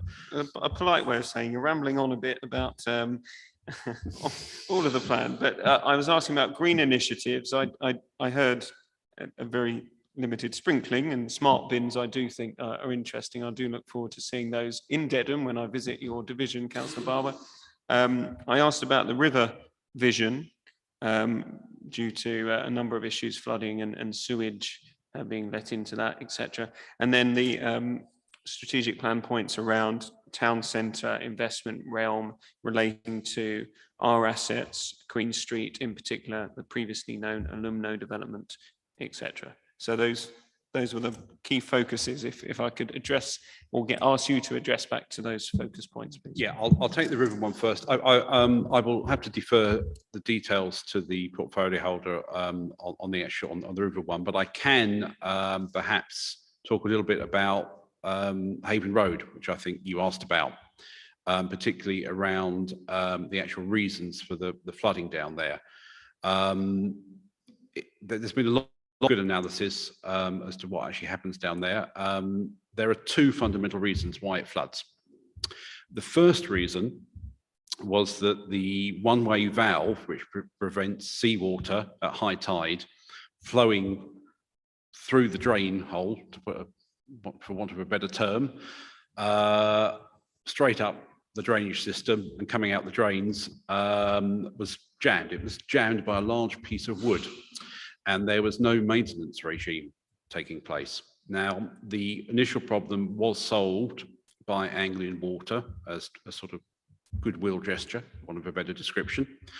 But obviously that needs regular maintenance. What we have agreed is that between the three of us, Anglian Water, ECC and CBC, we will contribute to the cost of a monthly monitoring and clean of that valve. Now that will prevent seawater, salt water, when the tide is higher than the road, flooding the road.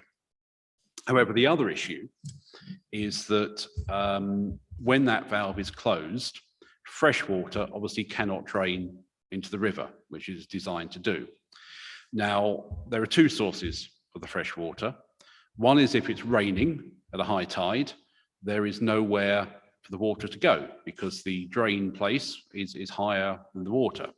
But even when it's not raining, you have a system of 3 ponds, which starts at Bourne Mill, then eventually drain down into Distillery Pond, and that drains via a gully down towards Haven Road and then out into the Hythe. But when that valve, that runs constantly. So even when there's no rainwater, when that valve is shut during high tide, all the water comes out of Distillery Pond and starts flooding the road. Now I understand they're going to try various schemes around it. Possibly one they're trying is to drain or lower the level of Distillery Pond in advance of a high tide. So it'll provide us with a buffer. So then you stop it draining while there's a high tide. But it's a 100-year-old, 150-year-old system. I think now we know what the problem is, or have identified the problem. Hopefully the solution will prevent itself. But the fundamental problem is the road is below sea level, and water will always find a way. But there has been quite a lot of activity on it. So sorry for the long technical explanation, but it's really no short way of explaining it. On the town centre, yes, we feel that we intend to develop a new town centre master plan, and we have made progress on that. We are going to have to work with other people on that. In particular, we're going to have to work with Essex County Council on that, because it's going to have to focus around transport as well. And frankly, they can leverage funding. We can't. They have the cloud. So there has been a lot of activity on that. I would hope that we will have perhaps a more comprehensive announcement in the new year as to exactly what's going on. But I think we're very conscious of particularly the areas of the town centre which need investment. There are a number of sites owned by a number of different people which need to be brought together, I think, into one cohesive scheme. So that is certainly something we are very active on. Thank you. I think last time you said things were progressing, and we should look out for something soon and watch. We had a meeting last night. Sorry? Okay, so we'll continue to watch the space watching. Okay, Councillor Barber, I think you indicated next, and Councillor Willits, I see you, and Councillor Fox. Thank you. Lewis. Thank you very much, Chair. Thank you, Leader. Thank you for the report.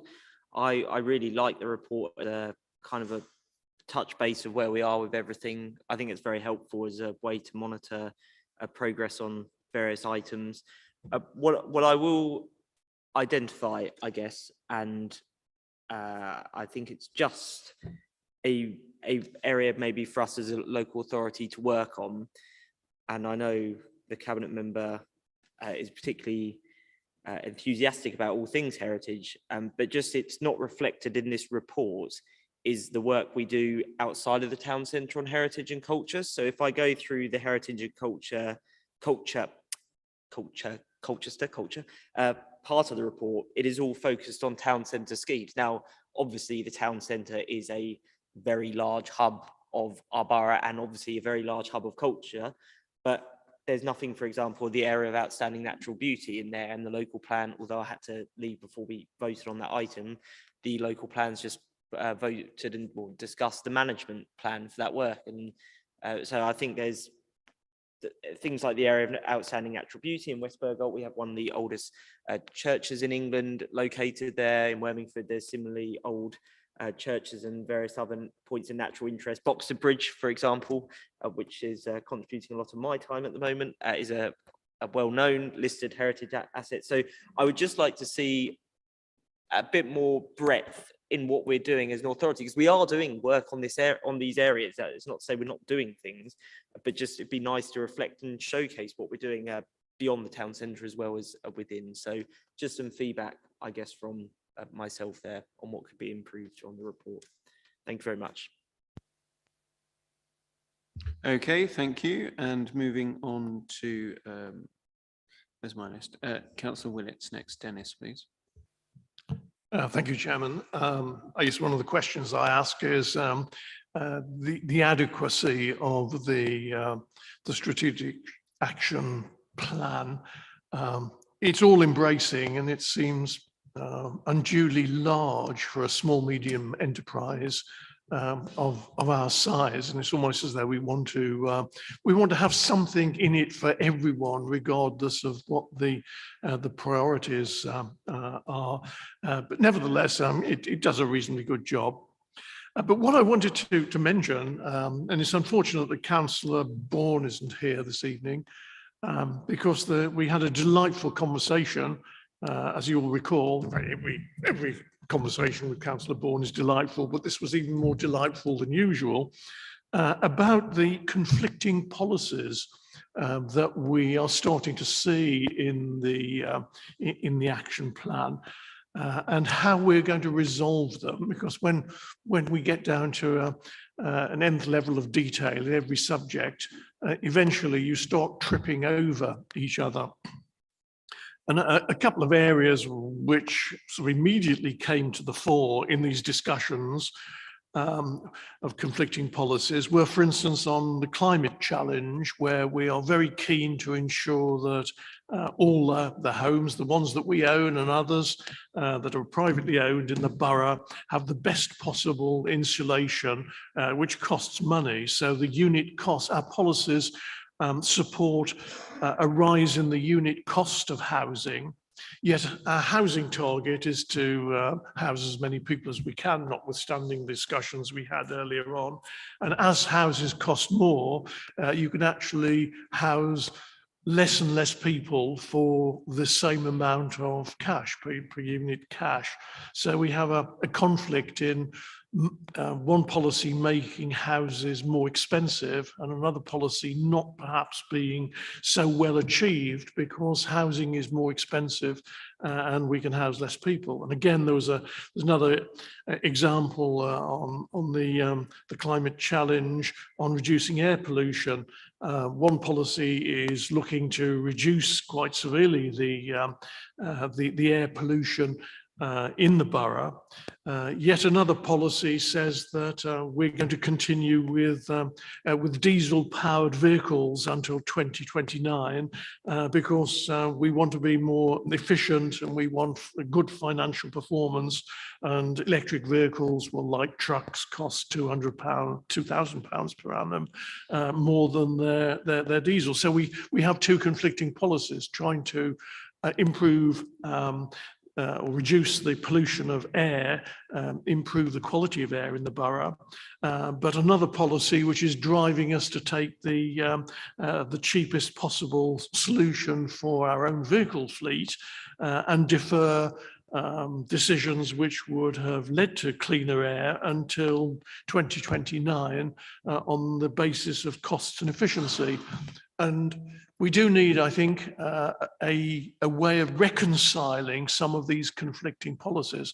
And the more general the action plan, the more likely it is we will have conflicting policies. And at the moment, we have no way of identifying where we have conflicting policies in the action plan, let alone actually doing something about it and resolving them. Thank you. Thank you. A fair point, Councillor Willits. Leader, have you got anything briefly on that? Yeah, briefly. I mean, obviously, there's always a degree of compromise, isn't there? There's always the ambition versus financial reality. But I think on the housing, there is a target date set by the government, particularly around energy efficiency for the private sector and the public sector. So we're going to have to deliver that one way or another. There's no point in our sticking our head in the sands over it. So I think it's a bit of a moot point, really. But I take the point. On the vehicles, with new technology, it's always a difficult balance, isn't it? When do you leap into new technology? Because and leap into new technology only when there's vastly better technology is 6 months away. And I think that possibly has happened. You know, ask anybody who owns a 2018 Nissan Leaf versus a 2020 Nissan Leaf. The 2021 costs £3,000 less and goes 200 miles further. You know, so it is a difficult balance. My preference, actually, and I said so 2 or 3 years ago, although I'm generally in favour of us buying rather than leasing, I do actually think that some of the previous fleet renewals, bearing in mind we knew the technology changes were coming, perhaps a shorter term lease would have been made more sense. Because obviously where we've made that capital investment and have made the financial preparation to pay that capital investment off over a set number of years, we are kind of locked in, which is perhaps slightly regrettable. But, you know, we are where we are, and we can't turn the clock back to 2 or 3 years ago. Thank you. I move on to Councillor Fox, please. Adam. Thank you, Chair. Given where delivery currently is in terms of council-built affordable homes, how realistic do you think the target is to deliver 380 by 2023? Probably the portfolio holder can give you a more detailed answer. I think it is still realistic. I think perhaps one of the things is around the Mill Road site, because I think off the top of my head that contributes somewhere around 105. So that is perhaps an issue. We were delayed on planning with it for various reasons, which I might have actually alluded to it earlier when we were talking about planning. But I think it is realistic at the moment. But you know, where you have perhaps 1 or 2 fairly large projects contributing a significant percentage of it, all it takes is one of them to go out by 6 months, then suddenly you're 6 months late. But I'm a natural optimist, so hopefully we will get there. And you talked, you know, I don't want to preempt your new master plan for the town centre, but you talked about that a little. Do you consider that there would be housing as part of that that new master plan for the town centre as well? Well, there's housing already allocated in the local plan. So if we adopt the local plan, then there will be housing. And I think, being absolutely honest, I think it's generally accepted by everybody that the future for town centres is more people living in town centres. So the short answer is yes.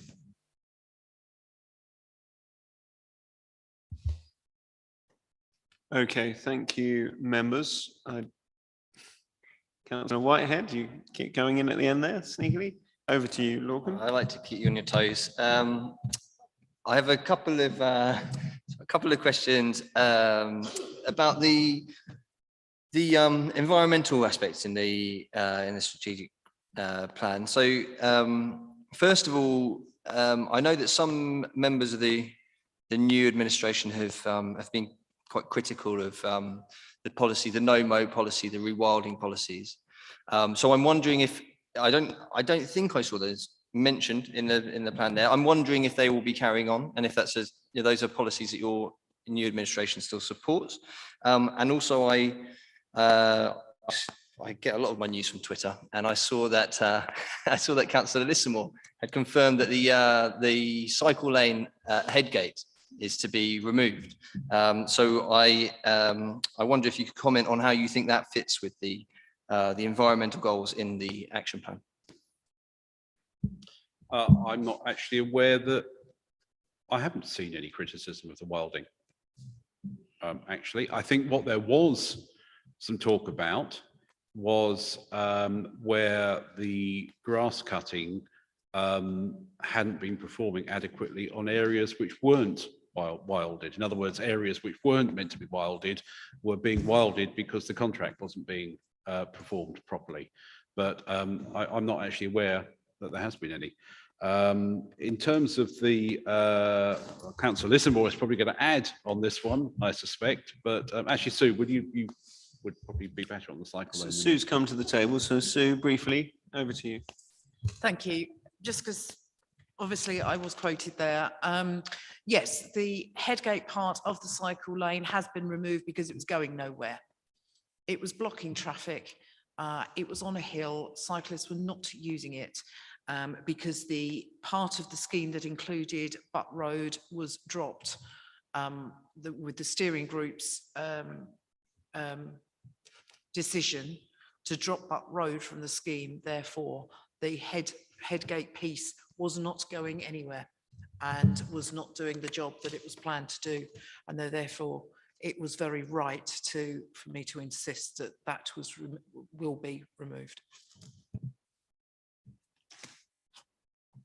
I think, I think that seems reasonable. I think the issue with any new cycle lanes is that they need to be part of a network in order to actually get the use out of them. So I think it's a shame that it's not being incorporated into a wider network. And if it's not, then I think the complaints that we see from people about it not being used, I think that explains why you don't see more use for sort of bitty parts of cycle lanes that don't really connect to things. But thank you for that answer. I just had one other question, if I may, which is to Councillor Dundas. Do you think that with more resources from central government, we could retrofit more of Colchester's homes with insulation? Well, I suppose we always try and get whatever resources we can, And so just to follow up on that, then do you regret that your group put forward a motion that removed a call or amended our motion to remove a call for more resources from central government to be spent on that purpose? No, because I thought it was a fairly meaningless motion, to be honest with you. We always, as a council, try and access finance wherever we can, be it grants, be it from central government, be it from local government, wherever. It's a given. That's what we do as a council and always have and always will. Okay. Well, I think I have to say I find that difficult to reconcile with altering a motion to remove a call for more funding. But okay, thank you. I saw Councillor Barber indicate very quickly, Lewis. Thank you. Just as it was in my name, the amendment for that motion, I thought I should just clarify, we did specifically say we would enact a plan to hit those targets, and Councillor Dundas has already alluded to that this evening, that it's an objective of ours and the national government. So I think we're quite ambitious in that regards. And as I amended that motion, I thought I just wanted to make clear what was actually in it, which was a plan to deliver it.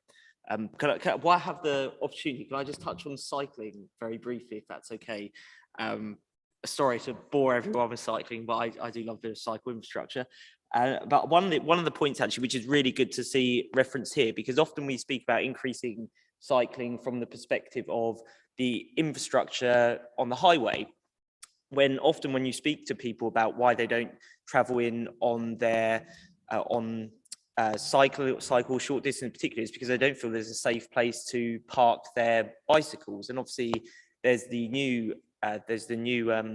the new secure storage coming into the town centre, which is excellent.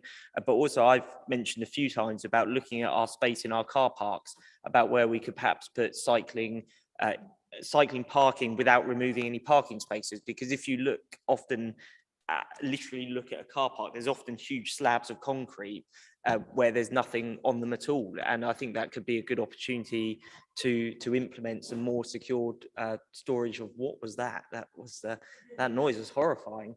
That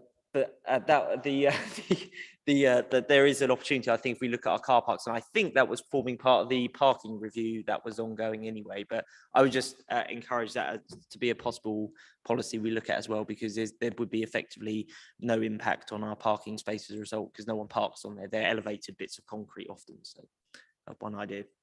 Thank you, Chair. Councillor Whitehead, you're indicating again? Just Councillor Barber has inspired me with a thought on bike parking. I mean, I don't know if such a thing exists. I certainly looked for it as a cyclist myself and not found it. But I think it would be quite useful if it was possible to provide online some information about where existing cycle parking actually is. You don't find that information on Google Maps. If you look, as far as I'm aware, it's not on our website or another website that I can find it on. So that, I think, as well would address that issue, where sometimes you know where you need to get to in town, but you don't know where you can park nearby. So that would be useful. Yeah, that's a very good point. And of course, actually, you can add it to Google Maps. You can add a point of interest as a commercial entity. If you look on Google Maps, our car parks are on Google Maps. So in theory, there's no reason why we couldn't find a way to actually put it on Google Maps. Thank you. Some good points there on cycling. And I know, thank you, Councillor Lissamore, for your answer. I know you're supportive of more active travel, even if that particular one was not working as such. We want to see more joined up cycle paths and cycle storage and ideas like the last one. Just on the housing installation, I did think it was a loss not having that in the motion as intended, but I hope that we will lobby government, and Councillor Dundas, in your external role, will lobby government for more, because we can't rely on just our resources to insulate our large housing stock. It needs to be supported by national resources. Okay, I think that is all. And once again, I think we've covered the review of the strategic plan and can confirm satisfactory progress towards it. And in terms of identifying areas where we can make recommendations, again, we have put those forward, but I don't see any formal recommendation being put forward at this point. Unless anyone comes forward, no. So once again, if we have noted those comments, and the leader and Councillor Lissamore here at the table have listened to those points we put forward, and we can agree that we have done our job on the actions for the strategic plan. Can I just have that agreed? Excellent, thank you. Thank you, Councillor Dundas. Thank you, Councillor Lissamore, for popping forward then as well. Item 13 is the work programme 2021-22. Owen, I'll just come to you for any updates on that, please. Thanks, Mr. Chairman. Yep, just one update from me in that we were looking to hold an additional meeting in February of March of next year in order to slim down the, at the moment, unwieldy agenda for the March meeting.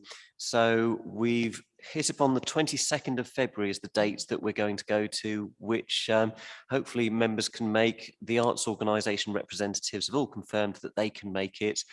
Councillor Ellis, whose portfolio holder briefing was due to be rescheduled to that meeting, we're still waiting on him to come back. He was a bit hesitant about whether or not he had another commitment, but Kelly and I are pushing him to get a commitment for that, and I'm sure he'll get back to us soon, and we'll get that in the diary. So the acceptance of the work programme that we're asking members to vote on tonight is to include that additional meeting date of the 22nd of February.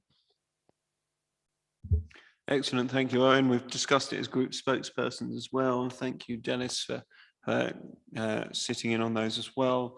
And it is important that we have that extra meeting in so that we're not here at say 11 o'clock, trying to cram it all into one meeting. I think 2 is much more appropriate to give everyone time to be scrutinised and to review and to reflect. Councillor Willits, please. Yes, Chairman, the future meeting programmes doesn't show an item for report back on the youth zone. Is this going to be dealt with in an ad hoc manner, or will you be tabling an agenda item that we can focus on and work towards? That's a very good point. Thank you. We do have that target of being able to report back after 2 full meetings, if we can get in place a scope before the 2 meetings. So Owen, can you be precise about that date, please? We have talked about it. Yes, I can, Councillor Willits. As this will be going to, we'll need the subgroup to report back with any recommendations to the scrutiny panel to formally agree to put them forward to Cabinet, and that will have to happen at the scrutiny panel meeting on the 25th of January, which will be a day before Cabinet then looks at the budget item.